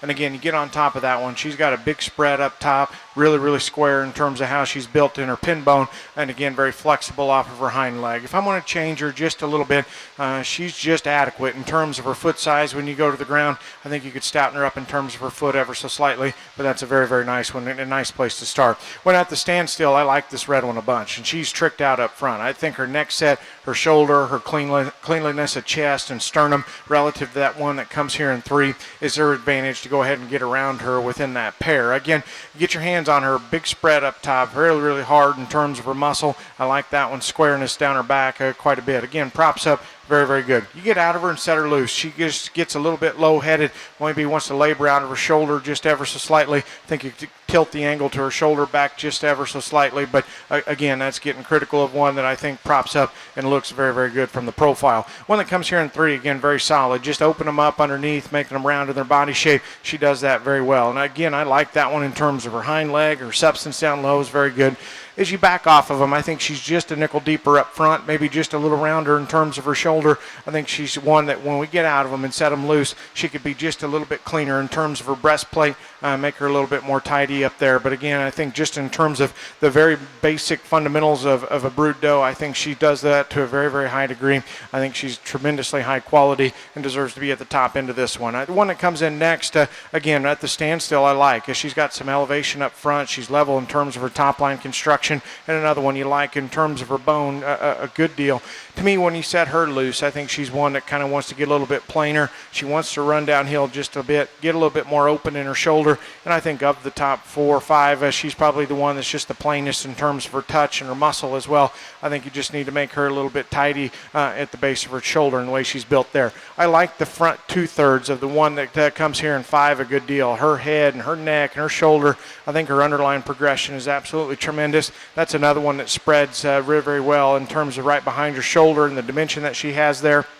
I think to me it's just her back third that get her in trouble. She's a little shorter, a little more off in terms of her rump design from the side. To me, I think it becomes more evident when they're on the go. But again, the front 2/3 of that one are absolutely high quality, and my compliments to him as well. Very good class again. If you would, put your hands together for an outstanding set of exhibitors. Thank you, Judge. Placing first in Class 22 is entry 279, Paige Pence from New Carlisle, Ohio. Paige's doe weighed 110. Second in that class is entry 234, exhibited by Andy Agee from Marmaduke, Arkansas, and Andy's doe weighed 111. Third in that class is entry 84, Audrey Callens from Brawley, California. Fourth, entry 455, Quentin Dare from Arcadia, Indiana. Fifth, entry 122, Style Stotch from Coatesville, Indiana. Sixth is entry 53, Eli Baker, Buckhannon, West Virginia. Seventh, entry 82, Lydia Mills from Anderson, Indiana. Eighth, entry 451, Colton Bremke from Wellington, Ohio. Ninth, entry 190, Addison Wise, Newark, Ohio. And 10th, entry 386, Paige Bremke, Wellington, Ohio. In the ring now is Class 23. Class 23 is entering the ring. We have 17 entries in this class, and the weights are 113 to 116.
Ladies and gentlemen, as our judge has made his cut for this class and he walks down the aisle to congratulate and excuse the remainder of the class, once again, please join with me in congratulating all of these exhibitors and thank them for coming to the Louisville and being a part of the 50th anniversary of the Great North American.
Another one of those classes where there's a lot of depth within this lineup, but again, I'm not going to sit here and convince you that there's a right answer that you have to sink your teeth into and just run with, because again, I think one of those classes, a lot of give and take and quality represented in different forms and fashions. The class winner, again, ultimately just becomes the one that puts the most good together, checks the most boxes in my mind.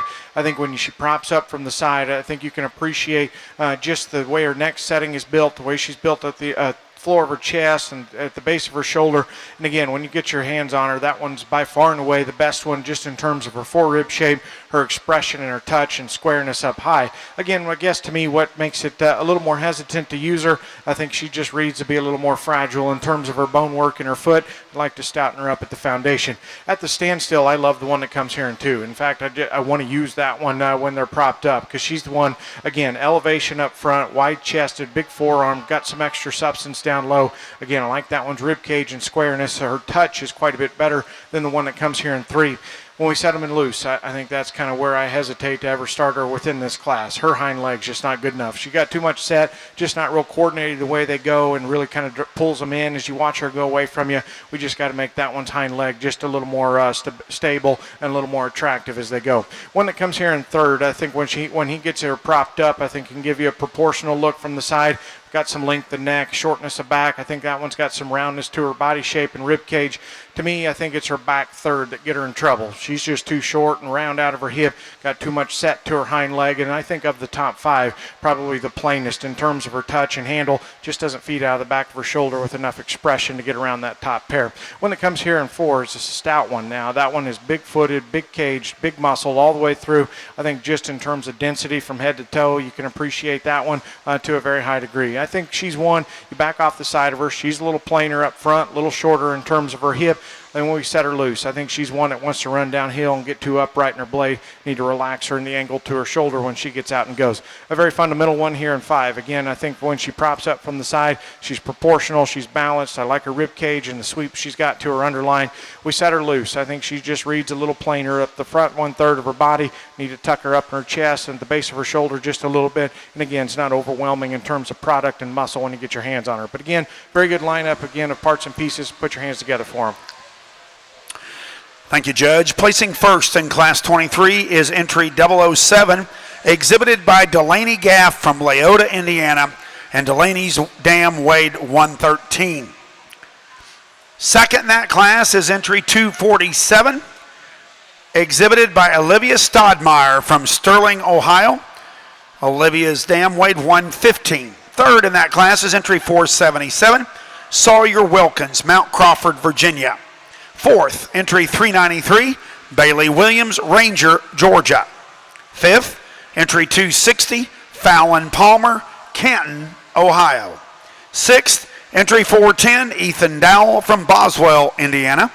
Seventh, entry 49, Ellie Picken from Gratos, Virginia.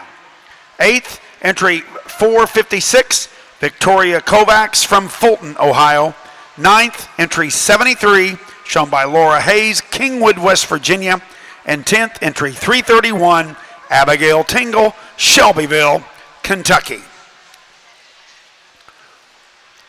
In the ring now is Class 24. This is Class 24. We have 18 entries in this class, and our weights go from 117 to 123.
Ladies and gentlemen, as our judge has made his cut, selected those individuals for the final cut, and he excuses the rest of the class, once again, please join with me in showing these young people your appreciation for all their hard work.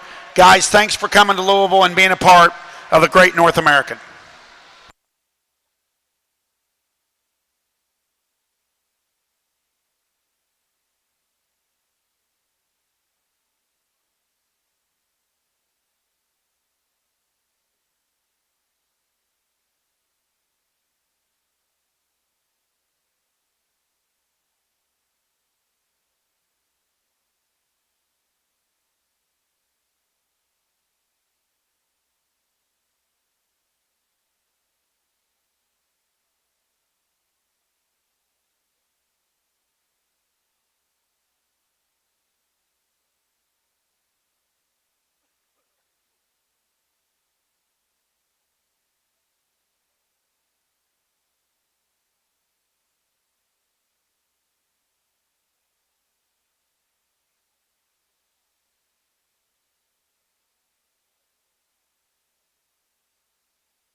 These exceptionally deep classes seem to come in waves, and we certainly hit one here, again, from 1 to 10, or even a couple of them that go on out the gate. Very, very good. Yet at the top end, I don't know if there's a perfect one. Again, I think there's some give and take in them on some parts and pieces, but ultimately thought the red-hipped one was just the one that kind of tied the most together, just in terms of having enough width, the right kind of body shape. Got a big square back in her. I think when you back off the side of them, I just prefer her extra length of hip relative to the one that comes here in 2, and just quite a bit bigger and square and fuller the way she's built to her rump there. And again, I think she ties it together good enough.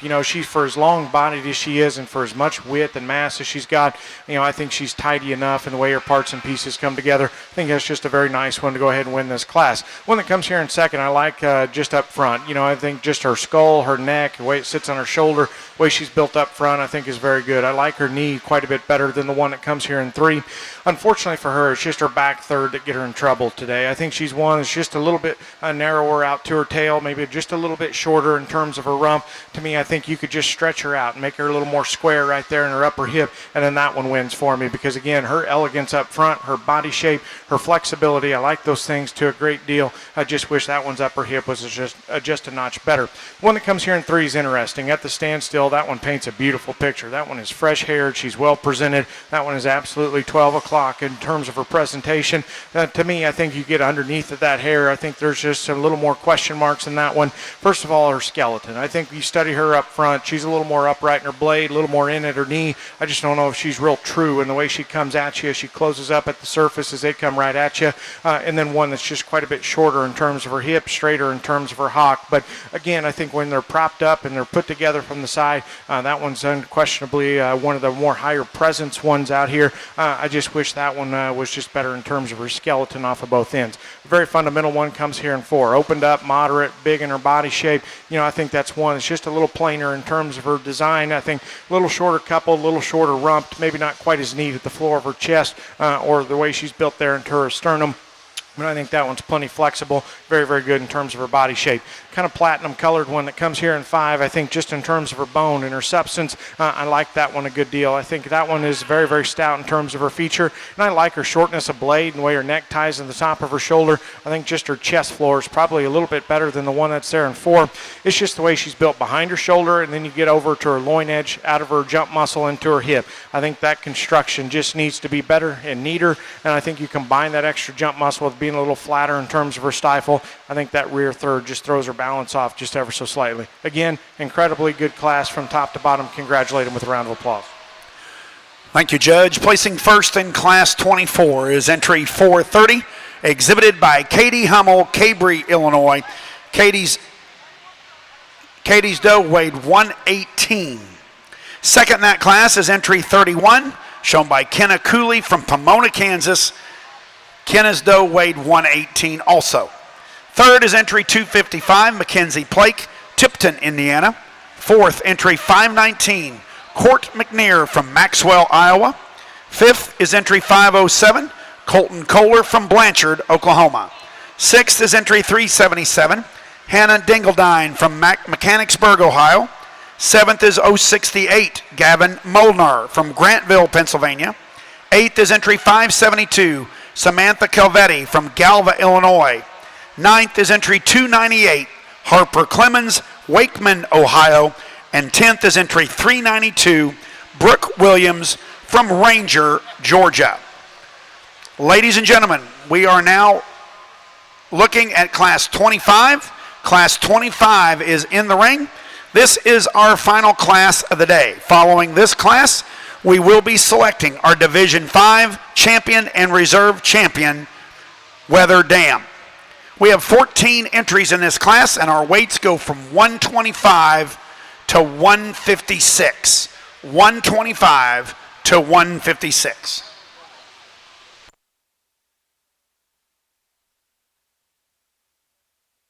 Attention in the barn. Class 25 is in the ring. Can I please get all of our first and second place does to the makeup ring from classes 21 through 24. All of our first and seconds from classes 21 to 24 to the makeup ring, please. And let's start bringing all of our division and reserve division champions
Okay, ladies and gentlemen, our judge has pulled his 10, and as we excuse the remainder of the class once for the final time, let's put our hands together and let all the kids in the barn hear about how much we appreciate them.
Well, another nice class from top to bottom, but I thought at the top end it was kind of a one-horse race and one that wins this particular set rather handily, in my opinion. I think that one's awfully good, and to me, it's just her proportions. I think are awfully unique, just to make them that long-necked, that short-backed, and still have plenty of length of rump. To me, I think that's kind of where she sets the standard within this class, and still plenty of stoutness, plenty of squareness coming and going, and one that's plenty flexible in terms of her hind leg. I think just an awfully good one to go ahead and start this class. I think a good kind of doe to go ahead and be second behind her. I think just in terms of moderation, body type, squareness, levelness of construction, to me, I think she kind of fits all of those things. When you back off the side of them, she's probably not as unique up front in terms of how she's assembled about her neck and shoulders that winner. Maybe not quite as stout when you stand behind them either, but nonetheless, I think that's a good kind of doe to be second within this class pretty comfortably. I just like her condition and hip and hind leg a little bit better than the one that comes here in 3. Front 2/3 of the one that comes here in 3 are awfully nice. I think just her neck setting, her openness of chest, her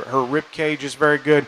To me, I think it's just to back off of them. She strikes you as just a little fatter in terms of her condition, but her big thing is she's just too short-rumped and too straight down into her hock. We need to make that one better in terms of her hip and hind leg, but the front 2/3 of that one are very, very nice. The one that comes here in 4 from the side I like. I think just in terms of her length of neck, her length of spine, I think I like her quite a bit better out of her rump and just the way she's built from hooks to pins than the red one that beats her. I think of the top 5, though, she's arguably the flattest one in terms of her body shape and the narrowest one going away from you. Just need to give that one more horsepower as you stand behind him to go ahead and move her up any further. One that comes in next, big-boned, open skeleton, big-muscled kind of doe. I think she just gets a little rounder off of both ends of her skeleton. Need to make her better in her shoulder, a little better from rump out of her rump as well. But another nice class, nice winner there at the top end. Congratulate them with a round of applause.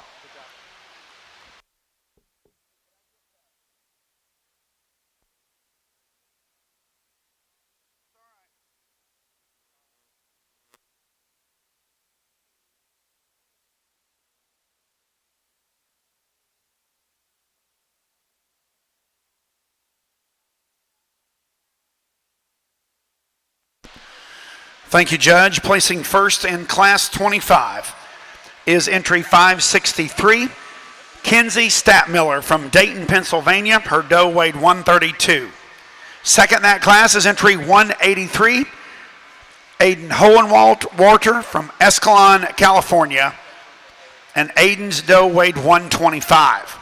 Third in that class is entry 175, Knox Logan from Charlotte, Tennessee. Fourth, entry 562, Ivy Gonzalez from Alger, Ohio. Fifth, entry 150, Brooke Gussinger from Asheville, Ohio. Sixth is entry 464, Addison Spangler from Hartsville, Tennessee. Seventh is entry 253, Ty Driscoll, Athens, Texas. Eighth is entry 482, Tyler Stollifer from Summit Point, West Virginia. Ninth is entry 387, Jamie Maxson, Conover, Ohio.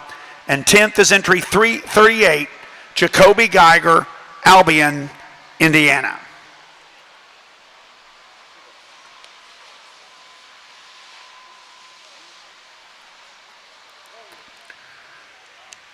Entering the ring now,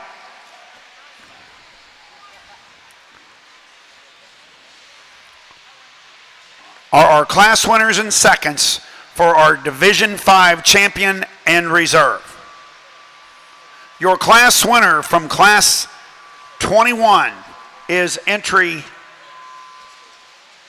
199, Zoe Knoll from Chambersburg, Pennsylvania. Second in that class was entry 319, Maggie McDonald from Magnolia, Arkansas.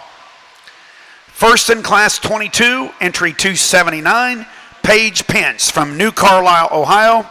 And your second place doe is entry 234, Andy Agee from Marmaduke, Arkansas.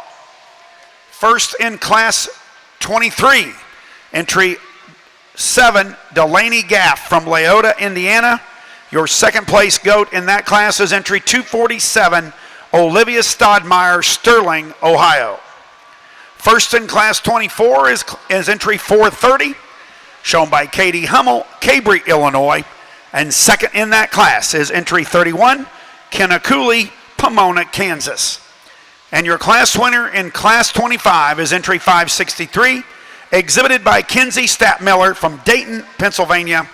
And your second place entry is 183, Aiden Hohenwalter from Escalon, California. Ladies and gentlemen, join with me in congratulating all of your first and second place entries in our Division 5.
Another outstanding division, and to be honest, I just assumed as we got to Division 5, we'd kind of start running out of some gas and maybe not have maybe as much depth as we saw earlier within the day, but couldn't be any more wrong. I thought this group of 10 was absolutely outstanding, and I could make the argument from one class on into 5 within this division. There's as much consistency as in this front row as we've seen within a division so far.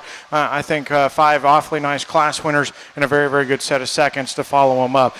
We'll keep things rolling here, but I think there's one that suits me quite well, and then I think it gets a little bit closer for reserve between a couple of them. I think maybe one that's maybe just a bit stouter up top, but then and another one that maybe paints a little bit neater picture from the side and when it comes to the reserve spot. But again, my congratulations to these 10 exhibitors. Another outstanding division. They deserve your congratulations. If you would, put your hands together for them.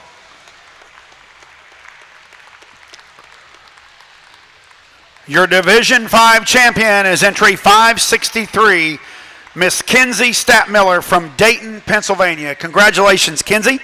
Second to Kinsey in class is entry 183, Aiden Hohenwalter from Escalon, California.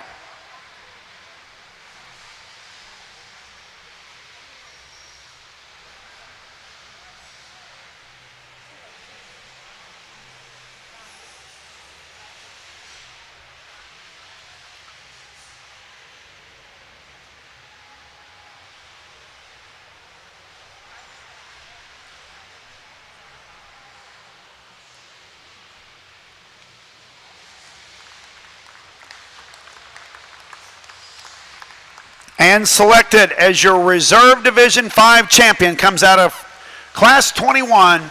That is Zoe Knoll from Chambersburg, Pennsylvania. Congratulations again to Katie and to Zoe.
Ladies and gentlemen, this is your champion drive in our Wether Dam Doe Show today. Your Division I champion is entry 280, exhibited by Paige Pence, New Carlisle, Ohio. Your Division II champion, entry 32, exhibited by Kenna Cooley, Pomona, Kansas. Your Division III champion, entry 534, Dakota Allen Smith, Osawatomie, Kansas. Your Division IV champion, entry 553, Delana Brugman from Peterson, Iowa. And your Division V champion, entry 563, exhibited by Kenzie Statmiller, Dayton, Pennsylvania. Your reserve champion in Division I was entry 366, Kinley Dole from Friedens, Pennsylvania. Your Division II reserve champion, entry 281, exhibited by Paige Pence, New Carlisle, Ohio. Your reserve Division III, entry 424, Stetson Kephart, Bargersville, Indiana. Your reserve Division IV, entry 506, Colton Kohler from Blanchard, Oklahoma. And your reserve Division V, entry 199, Zoe Knoll from Chambersburg, Pennsylvania. Ladies and gentlemen, let's put your hands together and congratulate all of our division and reserve divisions.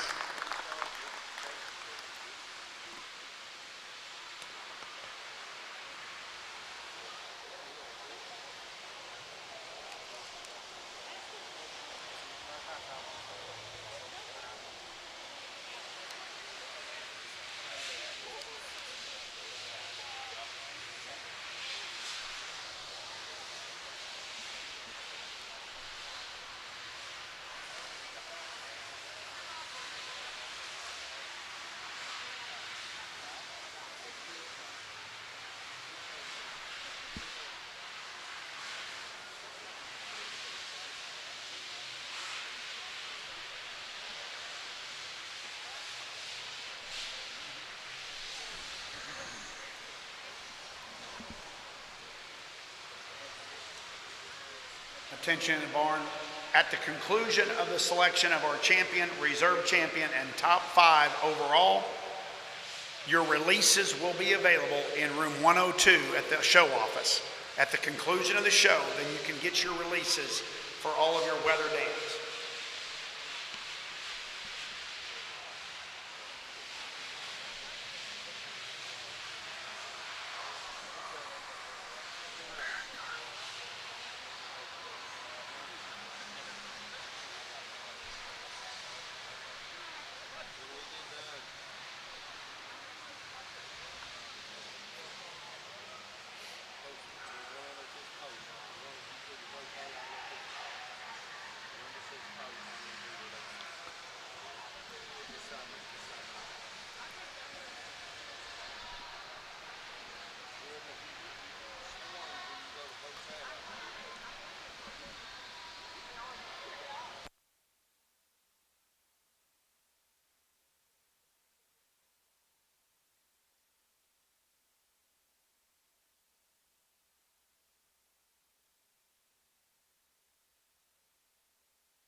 Ladies and gentlemen, before our judge makes his final comments and selection of our champion does, please join with me in thanking Mr. Barrett Carlisle from Kansas City, Kansas.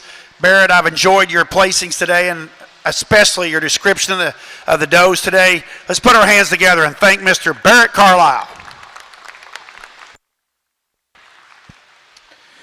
Well, thank you, Jakey. I certainly want to first off thank the North American and everybody behind the scenes here for allowing me the opportunity to come out here and sort through these. It's been absolutely phenomenal. I knew it would be good, but and I knew it would be fun, but it certainly surpassed expectations, especially on the top end. I think these are absolutely phenomenal, and there were some back in the barn that I'm sure some ringside would make the argument maybe have more value in a breeding setting or their preference if you were to put them in a show ring. But I just tried to tell you kind of where I was at on each and every one of them, and I'm quite pleased with these 10 of them out here. And again, just the quality represented out here kind of makes me especially thankful for this opportunity, because again, you put this kind of livestock in this setting, it doesn't matter where you're at, the green chips, the tall ceiling, the bright lights, it doesn't get any better than this. And there's no better place to showcase and truly capture the uniqueness and the eliteness of livestock is this kind of setting. So it's been an absolute pleasure to get to come sort through them. We're going to end up picking a top 5, I guess, and I don't think you can go wrong. I truly don't. I have a preference as to kind of how I want 2 or 3 of them, and then honestly, you could flip a coin and I wouldn't argue with you too much. But again, I just certainly appreciate the opportunity. I think about the North American and certainly kind of at a special anniversary type year, and then you get the opportunity to come sort livestock this good. Kind of makes me think back to a Facebook post that a good friend of mine made a couple of weeks ago, or maybe last week, about just kind of being thankful for being having the opportunity to be part of an industry packed with so much talent. And I think you could make the argument that there's never been more talent in this industry than there is today, whether you're the ones making these, the ones you're fitting these, showing these, marketing these, buying these, it doesn't matter. The game's never been as elevated as it is right now. And again, I think it's an absolute pleasure to not just get to be part of it, but you all ringside should be very, very proud of what you have done to put together livestock of this quality. And so I think as you leave here, whether you have one out here or not, whether you win something or not, I think you should be very thankful for the opportunity to be part of an industry that, in my opinion, has never been better. Again, the people are tremendous, and there's no question that this is a people business. I think you can value the relationships at the end of the day more than you do the livestock. And so I guess my challenge to these kids is I mentioned that it's a people business. I think that's the highlight of this industry, but a friend of mine once said that this industry would also be better or easier to deal with if it wasn't for the people. And I think both things can be true. I truly do. I think the people are what make this great, and yet I think sometimes the people are what make this challenging. And so my challenge to the kids, to the adults, everybody ringside, leave here today and be a person or be the reason that somebody else enjoys this industry, and don't be the reason that somebody questions why they're involved in it, because it's never been better, and everybody should be very, very thankful for the opportunity to be part of it. I know I am. This industry is tremendous. This venue is tremendous, and I couldn't be any more thankful for the opportunity to get to sort this kind of livestock in this kind of setting. And so there's been a tremendous set of kids through the ring today. They've done an outstanding job. My hat's off to not just the kids that are on the front of them, but this set of livestock's truly elite in my opinion. And if you've had something to do with getting one in the ring presented like this, you should be very, very proud. So before we go any further, I think the kids and everybody responsible for a set like this deserve a round of applause. So if you would, put your hands together. I'll set the mic down and show you the 5 that I like. Actually, there's 10 of them I like. It's kind of hard to put together a lineup that doesn't leave something out that you truly enjoy, because this set's been outstanding. I've tried to balance traits today. I know it gets challenging and it's been tough in a spot or two, because some of these things are woofy stout, and then some of them need to be fixed in terms of their skeleton, and some are dead on in terms of their structure, but don't have the stoutness that I think you need to make kind of show wethers that everybody wants to show. So I think it's been challenging to put together a blend of traits that push the envelope, but yet keep things acceptable. And I think that's kind of where I'm comfortable with this lineup at. Again, I'm not telling you have to agree, but I've tried to take time to describe the finer details that separated some and left some in the back of the barn. But again, it's been a pleasure. Couldn't be any more thankful. Couldn't be any more proud of this set of kids and the people behind these goats. Before we go get you five one last time, congratulate this set of kids and thank the North American with a nice round of applause. Ladies and gentlemen, Mr. Barrett Carlisle.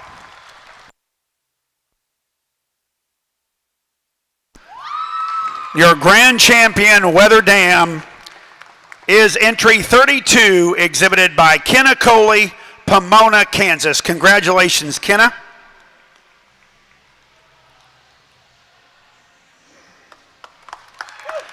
And your reserve champion comes out of division number 5, entry 563, Kinsey Statmiller from Dayton, Pennsylvania.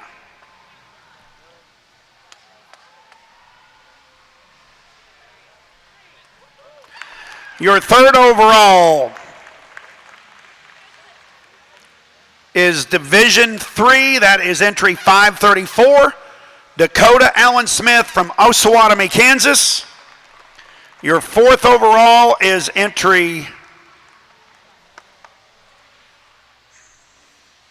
where am I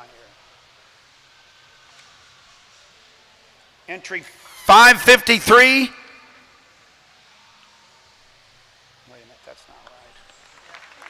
Delana Brugman from Peterson, Iowa. And then who was fifth? Huh?